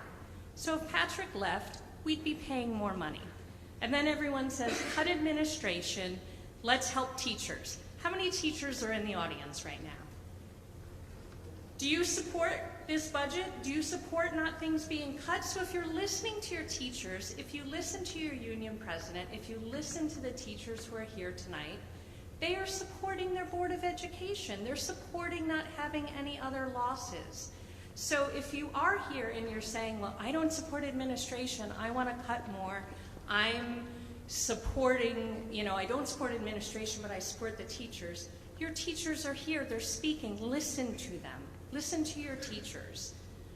Go watch the budget. Everybody's complaining that they don't know when the budget meetings are. If you see it once, if you get a wedding invitation, you mark it on your calendar. The bride doesn't call you the day before. So, you know, the conspiracy theories that everyone is hiding budget referendums and hiding meetings, if you are so worried about your taxes and you are civilly engaged, this information is available to you. They even bus seniors this year to come and do it. We can, you know, there may be better ways to make it more available, but if things are really important to you and you know there's going to be another vote, mark it down and come. You know, so some of the frustration has been that everything has been a conspiracy and everything is doing things in Board of Ed, and to a certain extent, that's where some of this division has come from. And I think that's what makes me really sad, because I think in theory, we really all do want what's best for the town.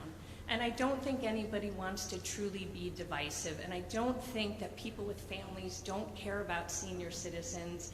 And we know that many seniors have gotten down here and talked and said 30 they seconds. voted for the Board of Education budget. So I hope when we're in this position next year, there is something we're doing to support each other more and better in finding some creative solutions and resolutions to come together and be a community more.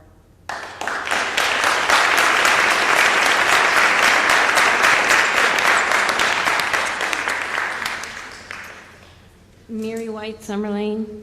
I agree. Let's show each other respect here and online. If someone posts incorrect information and you have the knowledge of the correct information, be nice about it. But if you posted the incorrect information, you need to show respect when someone takes the time to provide the correct information.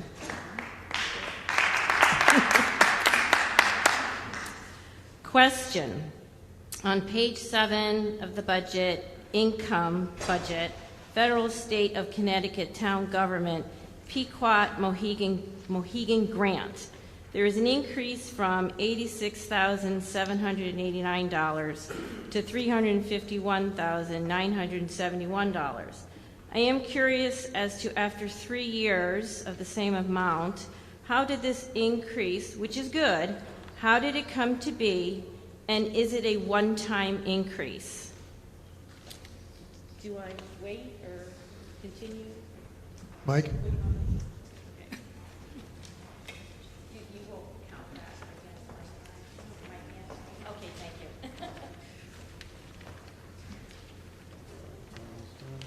So, Mary, the answer is this. And this I'm going to put on my Connecticut Conference of Municipalities hat as the past president of all the cities and towns in Connecticut, and also the most recent president of the Council of Small Towns. So we worked with Senator Austin, and this was a big thing with a lot of municipalities across the state. So we supported this bill, and that bill that it passed, and we as municipalities got an influx of Pequot. We think it's going to continue, but that's why you see that in the budget. It was a bill that was passed that we, as municipal leaders, we supported. Thank you. So if this budget fails, I wanted to remind everybody that we have to borrow $13.5 million monthly to fund the town. Is that what you want? I don't think so. If this budget fails, it will be devastating for the Board of Education, with more teachers and more programs being cut.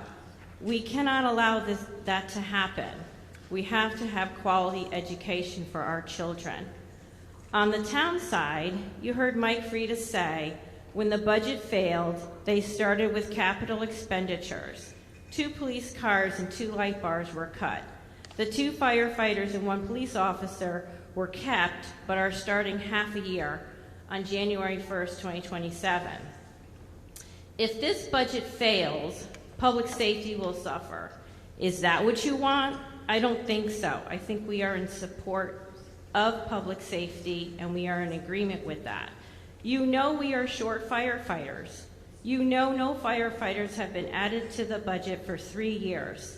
We must be committed to public safety, and we can do that by adding 2 firefighters to the budget, 2 each year for 4 years. We have to do this so we are all safe. We have to support public safety. We can do that by supporting this budget. Please vote yes.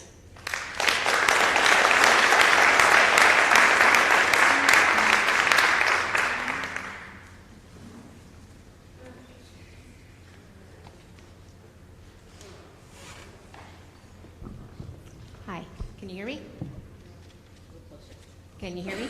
Okay. Hi, Lisa Lehman, 11 Justine Drive. I'm beyond frustrated. Like, seriously, I agree. When we had the first vote in May, the BOE was already underfunded. They had no capital budget included at that point. When the vote was voted down, instead of using this as a mandate to better fund our town or to equitably distribute the costs across town and BOE, our Republican leadership used it as an excuse to make the budget worse. The Board of Finance immediately slashed the budget, cutting $1.7 million from our schools, forcing the BOE to eliminate 28 critical positions, 4 elementary roles, 3 world languages teachers, 4 vital special education positions. The one thing I haven't heard enough about tonight is how we wound up here. We talk about how much things cost, but we don't talk about how much money comes in. For years, First Selectman Mike Frieda and the Board of Finance have underfunded long-term infrastructure and education to pass politically easy maintenance budgets. Instead of identifying structural ways to offset property tax burdens with sustainable corporate development, they have forced our most vulnerable to absorb the costs.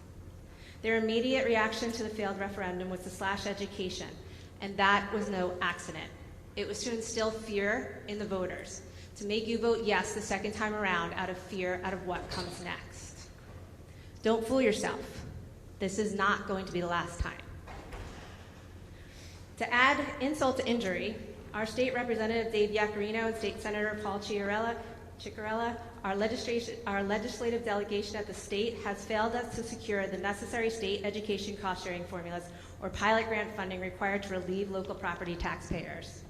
While neighboring municipalities aggressively secure state aid packages to fund local infrastructure, our state reps have failed to shield North Haven families and seniors from bearing the full financial brunt of skyrocketing health insurance, pension obligations, and property reevaluations. Our schools and our students are being failed. 1.7 million school budget reduction means larger class sizes, the loss of special elementary educators, fewer middle school world language offerings. Most harmfully, cutting 4 proposed special education teacher positions leaves our most vulnerable students without federal and state mandated support systems. Oops. It also fails our parents. Working families rely on robust public schools to maintain property values and provide enriching environments. Cutting critical administrative, custodial, and IT support positions places a heavier operational burden on remaining staff and increases classroom burnout. This is not parents and teachers and students against seniors, because this budget also fails our seniors. This budget strips away safety nets. While seniors struggle under the weight of reassessed property values, the leadership has failed to expand robust senior tax relief programs or shield municipal community programs such as public library hours, senior services, and recreation programs from being targeted for operational cuts. I implore you to say enough is enough. We deserve better. We deserve more funding from our state. We deserve more equitable sharing of cost burden across our town from corporate and economic development. We shouldn't have to bear the brunt of every increase in health insurance, in grocery prices, in gas bills, and we certainly shouldn't strip away the protective needs of our most vulnerable citizens. Thanks.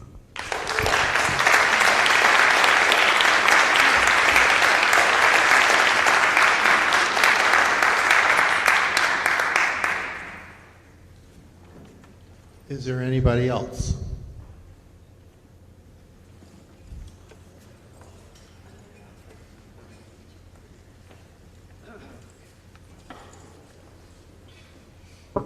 Jenny Caldwell, 69 Kimberly Circle. I want to start with just a couple of questions. When Mr. Frieda was talking, he said... Oh, sorry. When you were talking earlier, you had mentioned that there were cuts on the town side that included Public Works, the town clerk's office, and the finance department. Can you explain that? Like, what was cut? I did. Will you just name those? One Public Works position. Let me get up here. Yep.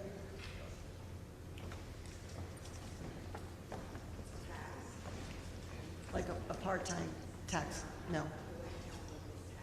It was tax, okay. Tax. One, we didn't replace in Public Works. And what was the other question? Finance, you said there was something cut from finance? We cut a position in finance, yes. Was So it a full-time position? yeah, yes. Okay. Yes. And Public Works, was it,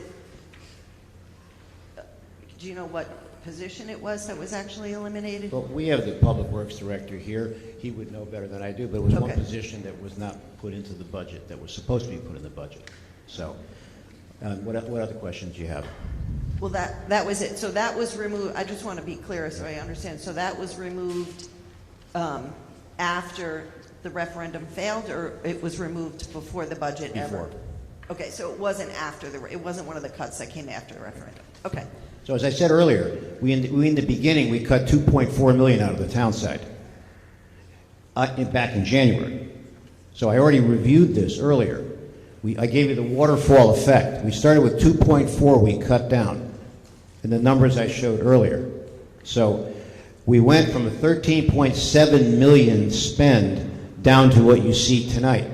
So there's a process involved, like I mentioned earlier. We have only about 200 people on the town side. That's what we have. But So, I'm not advocating I was just confused because I couldn't find in the budget booklet where there was a difference between what was in it, right. Previously versus what was in the new one. So that's I was just trying to figure that out. And by the way, this wasn't your question, but when the issue came up with transparency, we have other surrounding towns that don't do what we do on the town side. We put all the salaries in by position. I think that's pretty transparent. All of the salaries by position of the town side. There's other municipalities that I know that are friendly with their mayors. They don't do that. Also, I want to address the infrastructure.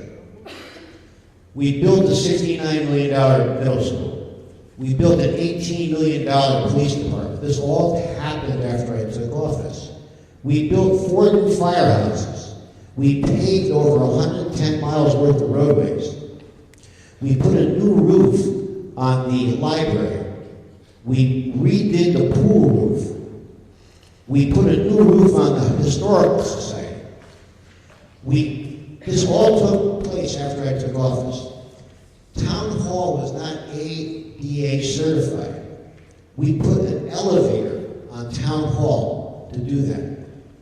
I can make an argument that over the 9 terms I've been in office, we put hundreds of millions of dollars into the town in terms of infrastructure upgrades. Thank you. Just to clarify, I did not bring anything about infrastructure. I guess, I'm not particularly happy with the way the revised budget process went, and I've been bringing this up for a long time. I do think, I agree very much with what Len Fasano said at the Board of Finance meeting, that we need to have a process where we really dig into where we're spending money, what we're asking of our residents, what our services are, and that kind of thing, where we keep doing the same thing year after year, where we work off a budget from the previous year and then we just keep adding. And I think that, unfortunately, what happens is when you keep doing the same thing over and over again, you're going to get the same result. And, I know there are people who support the Board of Ed. I am a supporter of education, but there are also people in the town who can't afford the tax increases. And our taxes are, at this point, for some of us, they're high.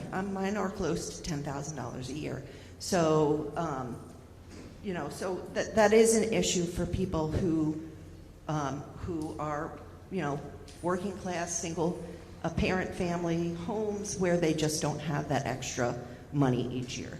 The other thing that I would just like to say that I'm not particularly happy about was for the people who voted no, many people were upset with the administrative salary increases, and on both sides of both the town and the Board of Ed. And unfortunately, the budget we have, while it's cutting certain things like teachers, that was not addressed at all. And I think it's problematic for the people who see $15,000 increases in a budget for a single person, $14,000, $8,000.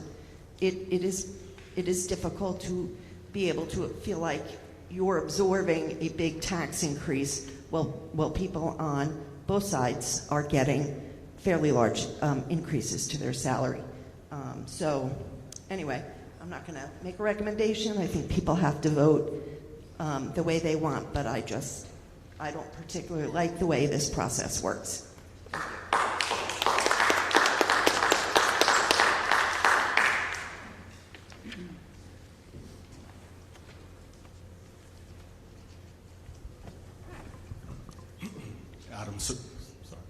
Adam Surratt, Allendale Drive. First, I would like to thank all the teachers and staff here. I raised 2 of my sons here. I see so many who they had.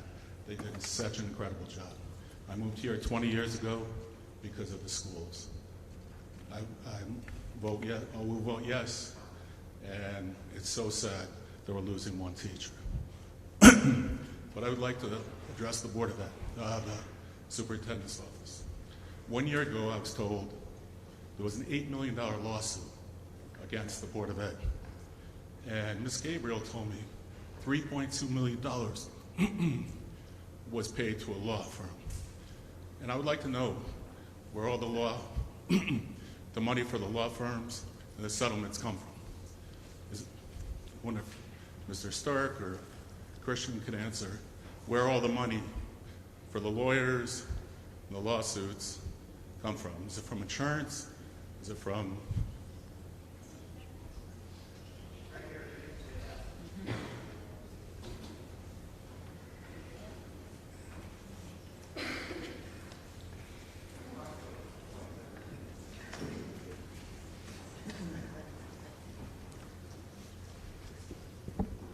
Mr. Surratt, to be honest with you, I am unfamiliar with an $8 million lawsuit and a $3.2 million payout at this time.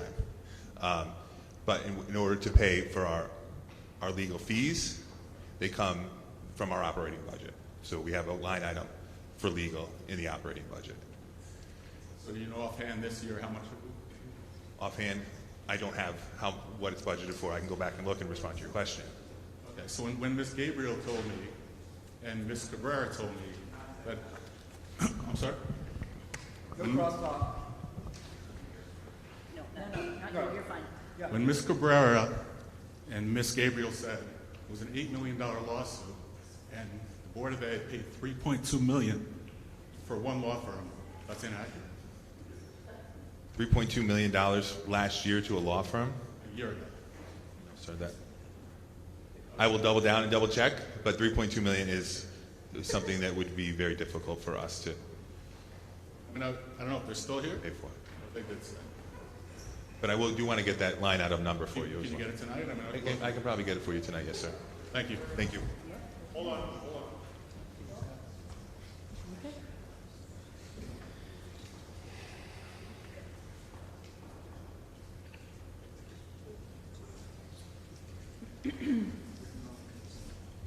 What's in the budget this year for 26, 27, or for 25, 26 is $202,000 is what's budgeted for legal fees.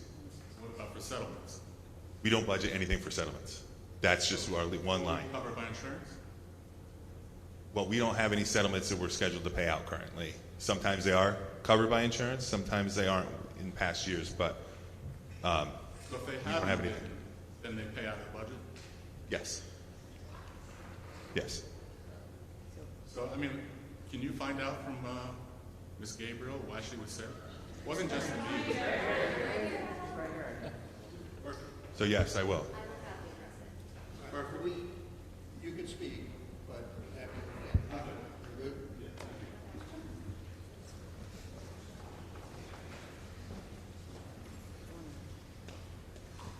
Amanda Gabriel, Renee Lane. I never said that. I want to just be very clear. Mr. Surratt approached us at an event, and that absolutely never happened. Like, I would never say that because it's not true. And actually, Genevieve was there too. Genevieve, wait for the crowd, Genevieve. Genevieve was there at the table when this happened. It didn't happen. No, it's kind of a big deal, though, because my family, my children, have been attacked online by Mr. Surratt and his friends. And it's not okay. It's not okay to just make things up.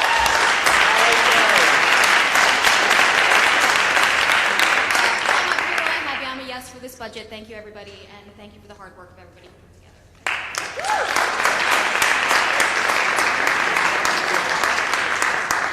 Is there anybody else that would like to speak for the first time? Well, I'd like to say. No. You will not say it until we're done, then you get 3 minutes. You can come back. You can come back. Frederick Rodriguez, and I'd like to yield my time to Mr. Surratt.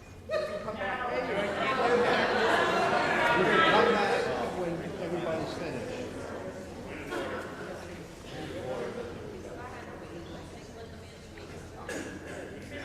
You're up.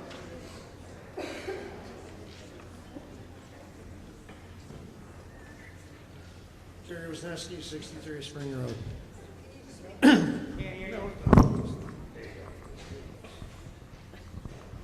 You know what the big question is here with the whole thing? What are we doing right and what are we doing wrong? And I don't care what side you're on, all right? Mrs. Logan, I've known her a long time, special ed teacher. When they have to buy things out of their own pocket because they don't have enough, and that's all teachers, I know they all do it, they have to buy things sometimes out of their own pocket for the kids. When we have surplus at the end of the year from Board of Ed, What are we doing right? What are we doing wrong? Teachers shouldn't be buying out of their own pockets. Every year it's the same load of crap with the budget. All right? It's up, down, up, down, up, down. Maybe we got to chop some salaries down a little bit. Whatever. But what are we doing right and what are we doing wrong across the board? The whole thing. From taxes to this, what are we doing right? What are we doing wrong?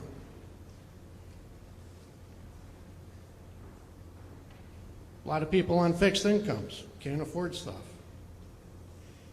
A lot of people have, can afford a lot of things. What are we doing right with the budget and what are we doing wrong with it? And there's no way in hell it should go up as much as it has in 10 years. I mean, seriously, think about this, right? It's double. Okay, I understand things do go up, but come on, man. Everything's gone up, and all our paychecks, I don't know about anybody out there, but common sense, our paychecks don't correspond with a lot of things. Everybody in here get a raise this year? I did. Go Unions. Okay, good. I mean, you know what I'm saying? We do have to come together on certain things here. If we got to go with this last proposal that they came up with, all right. It's not as bad as it was. Things are still getting funded. Unfortunately, some jobs got cut. I mean, I've been in this town almost 30 years. I've seen it go from low taxes up to, I'm going to say it straight out, ridiculous now. Why? Why has it gone up so much?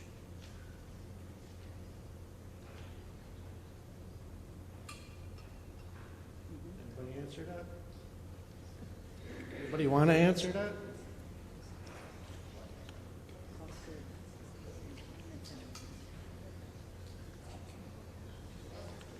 No, I know Mike Frieda. All right. He's a good guy. And, this guy is stuck in a tough spot, man. I was going to say something totally different with this whole thing and, rip all you guys a new tushy, but I decided not to because I'm just going to tell you common sense. We're all stuck in a hard place. A lot of our paychecks suck. Right? Everything went up. Who's getting the short end of the stick? Everybody. Not just one. Everybody. Why is that?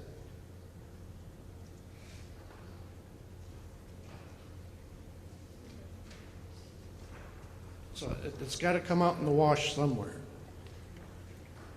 This guy, like I said, he's stuck between a rock and a hard place. Do they need to fight more for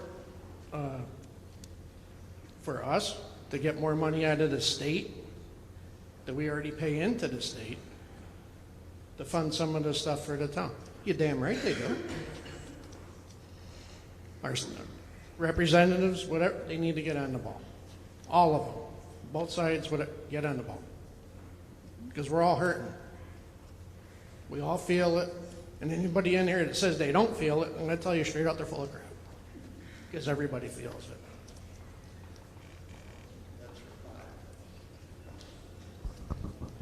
Okay, Mike. So the question is, why has the budget gone up so much? So if we go back to 2017, and let's say it was at 94 million, and we're proposing, let's say it's just around the numbers here, 145 million, let's say, okay, or 144. So over 10 years, that's $50 million. It's $5 million a year. So when you look at things like requests for increases by department, when you look at contractual obligations, the employees get raises, let's say on an average of 2.5%. Well, the organic growth of the government at $5 million a year, I'm just giving rough numbers now, that when we look at some of the requested increases that I summarized earlier tonight, that was $13.7 million. So we have an obligation to try to get it down as far as we can. But we also have an obligation to support the schools, to support the requests for infrastructure, firefighters, whatever it may be. So as the town has grown, so the requests for services have grown, and then of course the organic growth of the government has increased. You know, I happen to have been able to work with Republicans and Democrats both at the state Senate here in town and also the state representatives. So, you know, this shouldn't be a political discussion, because when you look at our current representation of Dave Yaccarino and Paul Ciccarella, I talk to these guys every day. They propose bills that increase funding for ECS and other issues, and they always get shot down. So they are trying, and even when Steve Fontana was the state rep back then as a Democrat, he always tried. But when there's sometimes majorities in these legislative bodies, no matter what is proposed, they get shot down. So we got to stop blaming people and see what the fundamental issues are that we can affect change. We just talked about the Pequot, okay? Well, that was a bipartisan thing. We ended up with more Pequot money.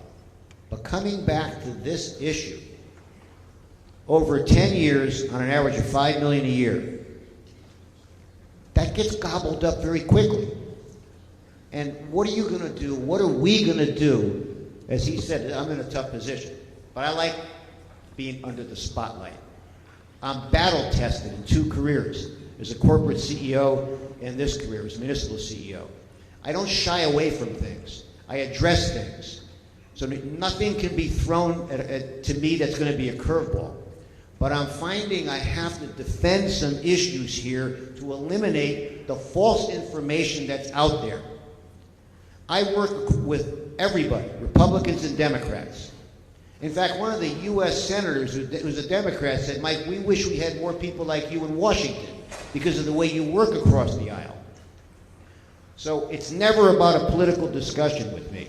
But coming back to the fundamental question that this fine gentleman just asked, over 10 years, $50 million, $5 million a year for both the town and the Board of Ed. As you heard from many of the teachers tonight and others, that's not enough sometimes. So that is what happens. We can never run this government at $94 million because costs go up. And that is the basic answer to this. And if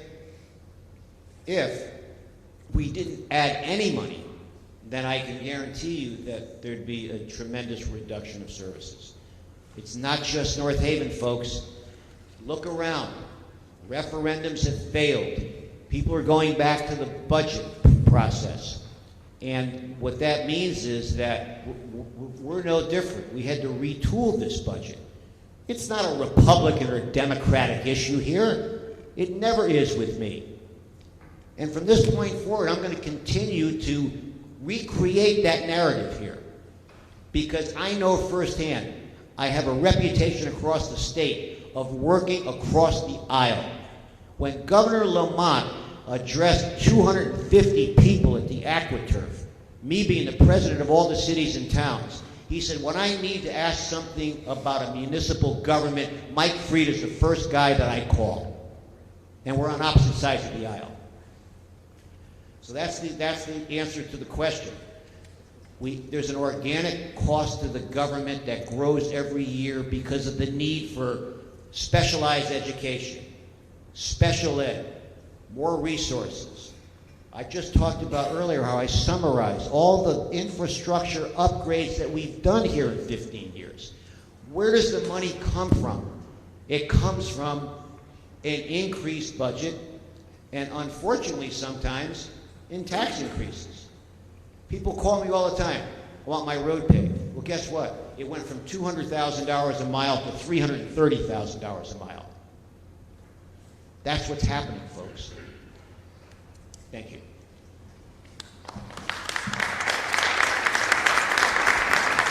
Is there anybody else who would like to speak for the first time?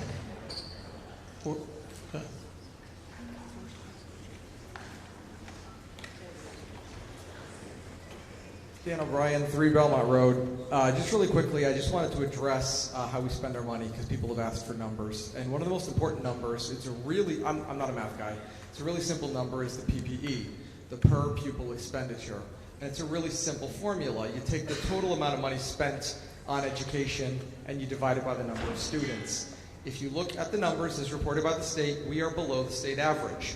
We are 4th from the bottom in our DIRG, 24 schools like North Haven, and as I pointed out before, and other people have.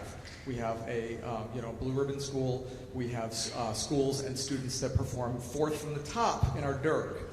It's extraordinarily important that we realize that we're getting incredible bang for our buck already, and that was before this budget, which guts. It's been a tough couple of weeks because some of the people that we're throwing about as numbers are colleagues, coworkers, friends of mine. People that I helped kind of, along in their careers. And that's all I'm going to say. One last thing, we heard one more time about a Board of Education surplus, and this is not my area of expertise, but it has been reported in the numbers and by responsible people that at the end of the last fiscal year, if you want to call it a surplus, was less than half of 1% of a $70 million or a $68 million budget, which is extraordinarily efficient. Thank you.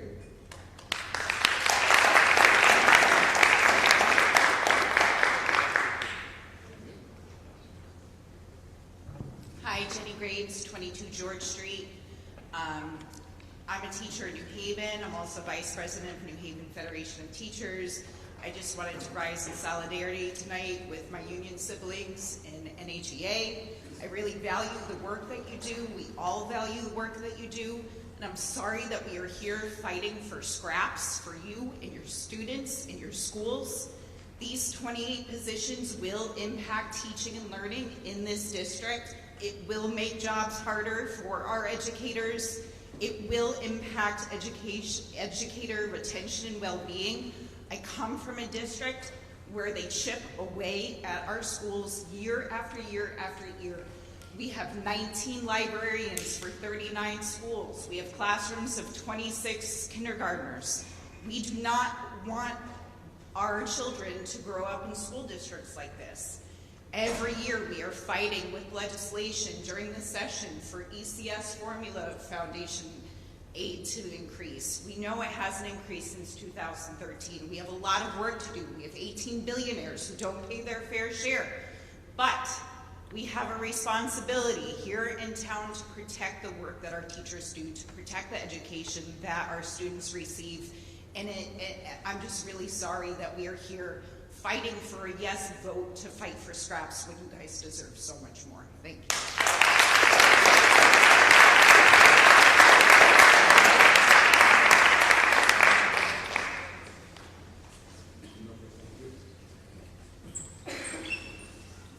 Peter Criscola, 54 Fieldstone Court. First of all, let me say I do not like this new budget. It's horrible. The last one wasn't even that great. But please, please, go out and vote yes. We talked about bipartisan just now. I'm the former Democratic town chair, been a Democrat my whole life. I cross-endorse Mike Fried all the time. He's number one. He keeps us on track, okay? People don't like it. I say he does. We have a tremendous Board of Ed.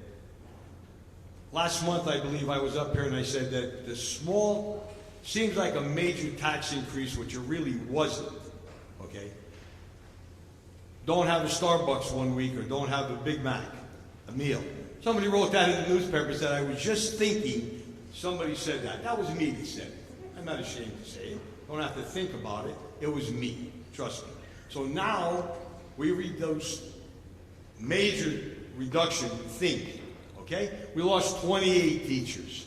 We lost two police cruisers. We lost public works. We have 2 firefighters now and a police officer that are going to start midterm. And what do we save? Another $15, $20 a month. So stop another McDonald's, don't eat. What can I say? Now you're going to have, every other week you could have a McDonald's or a Starbucks.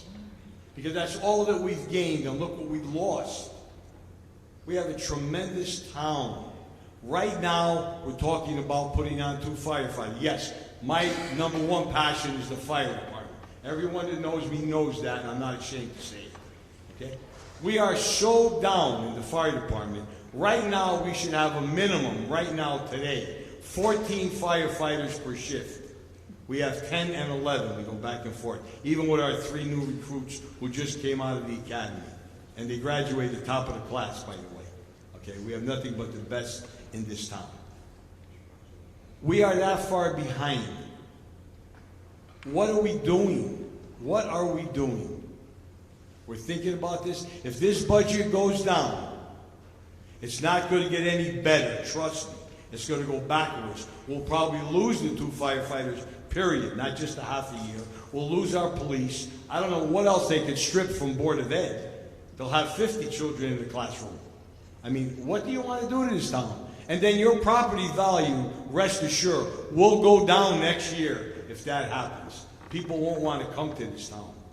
And like Mike said before, and it was said tonight, this goes down, we borrow $13.5 million per month at the current rate. I believe, what is it, 3.5%, 4%? So figure another $50,000, $60,000 in your capital expense every month just to float the money.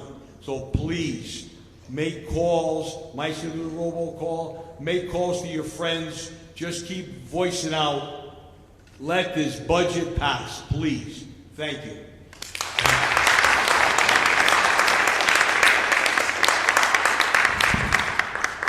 Jackie Giordano, Beverly Drive. I'm reluctantly voting for the budget only because I'm afraid what will happen if it is voted down again, especially to education. We are losing extremely talented teachers whose shoes will not be filled. We're losing one of the best teachers my son has ever had due to budget cuts this year. I'm afraid that being in a town that feels like it doesn't support its education will cause some of the other very talented teachers to leave this district, and we can't have that. I don't want them to leave. They are incredible human beings. They are my kids' teachers and my colleagues. They are able to do incredible things, not just improving test scores, which is great, okay? Teaching kids how to read, the skills you need in order to be successful in real life. But they are also helping students become successful, empathetic, responsible human beings in society. I taught a class of 27 high school students last year. I can't imagine doing that at the elementary level. This budget has to pass.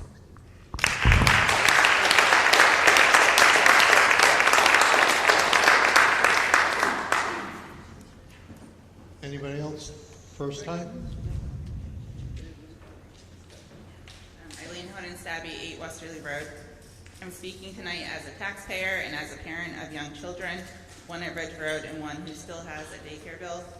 First, I want to thank our district leaders and Board of Ed members for their leadership at the Board of Ed workshop last week during what is obviously a very challenging time.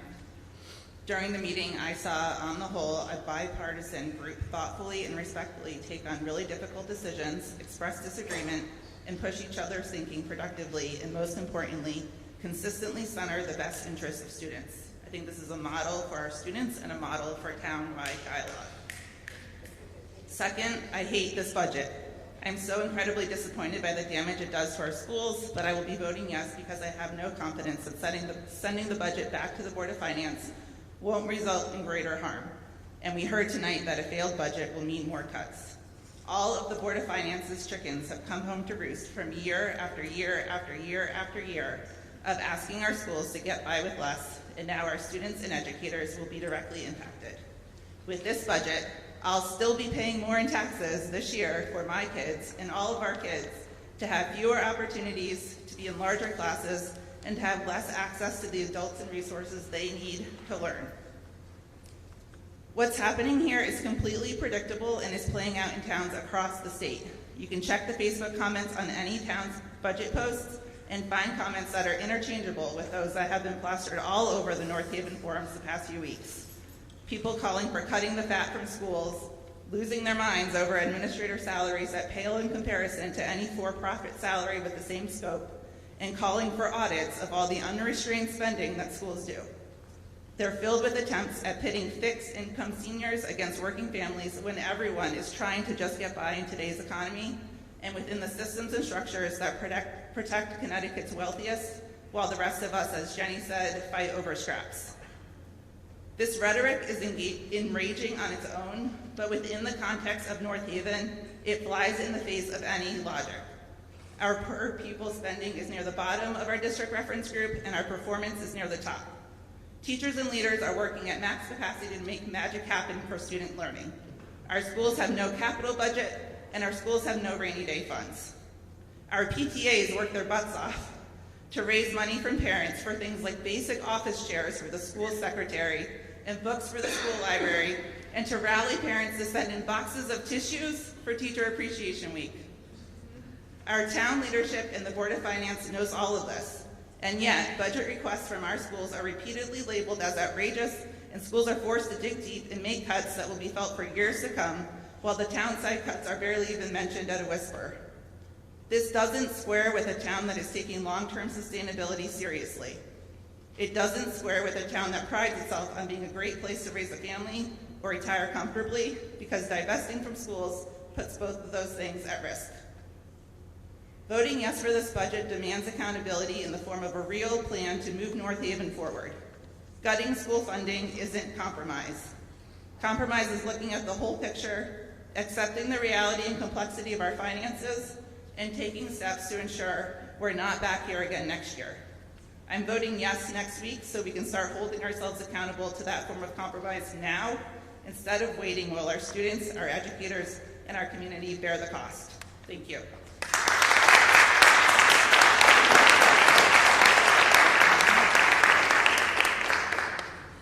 there anybody else for the first time?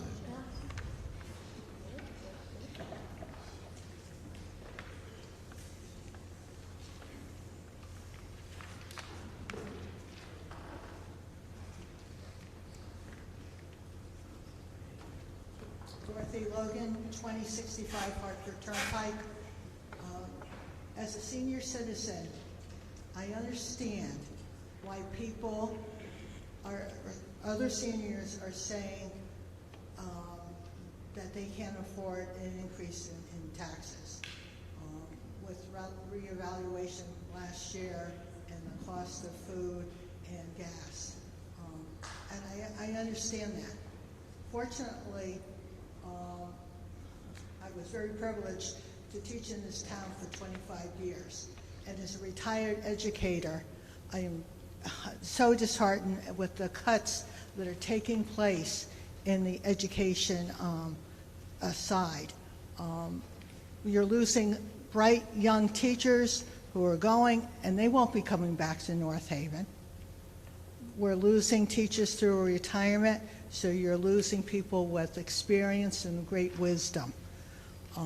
I certainly believe in supporting this budget for the simple reason that 2 generations of Logans have gone through this school system.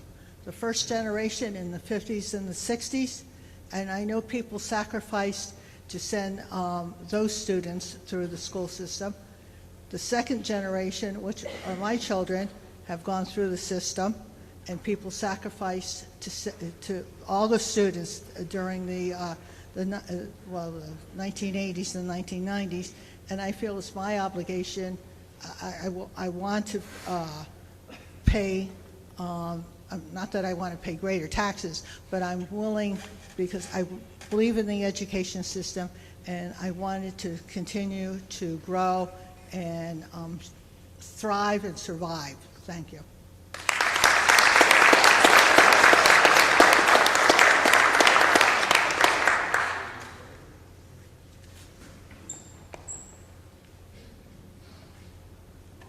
Hello, I'll be super quick. Kristen Gwen, 20 Dell Avenue. Just want to say to my fellow teachers out there, you rock. I teach in a neighboring town, but I have 3 kids in North Haven who have thrived. I want to say, Board of Ed, you work your butts off. You're amazing. You have been villainized ridiculously online, but most of us who understand how the school systems work, and administrators and all of you who understand how schools work and education works, we see you, we know, and I'm sorry that you've had to deal with so much trauma. We fully support you. Thank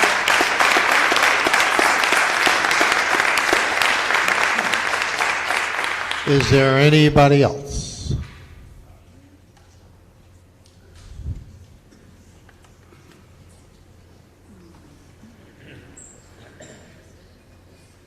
So, are you coming to speak, lady in red? No? Okay. Just as a matter of where we're going. So, once this gentleman starts for a minute, or however long, 5, whatever, nobody else can come up and speak for the first time. So I just want to make that clear.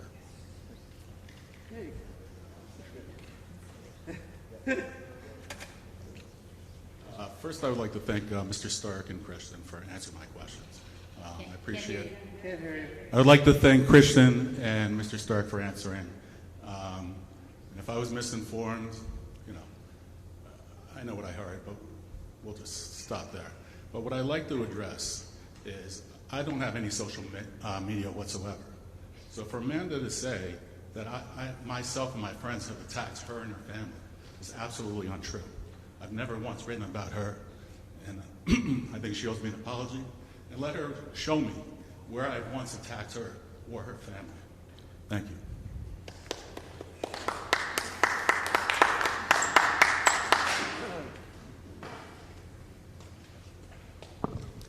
Hello again. Matt Burns, 15 Windsor Road East.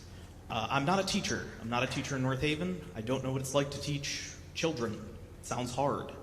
But I do know a teacher in North Haven, and I promised if you write something, I'll read it. And so now I have to. So I'm going to. And again, this is not me. I'm not a teacher in North Haven, but I'm going to read it word for word.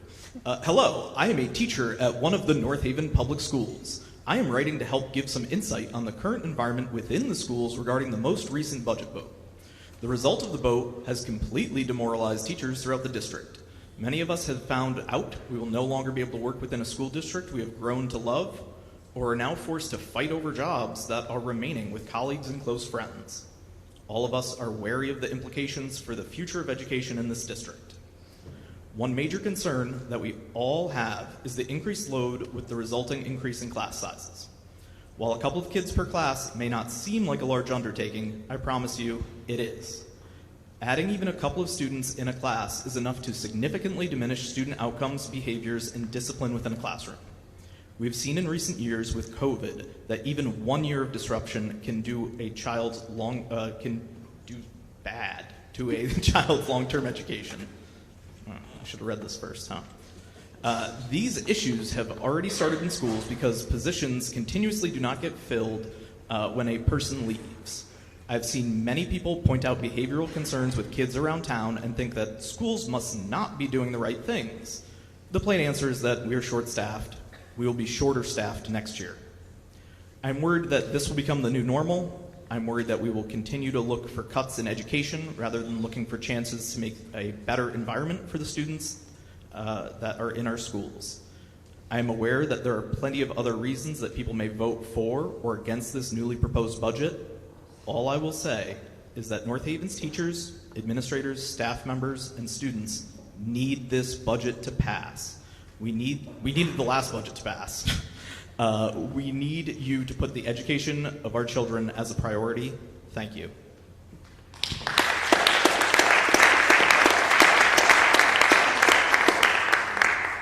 I want to thank everybody who had come up here to voice their opinions, and if nobody else is needing to speak, I will close the meeting. All right, thank you.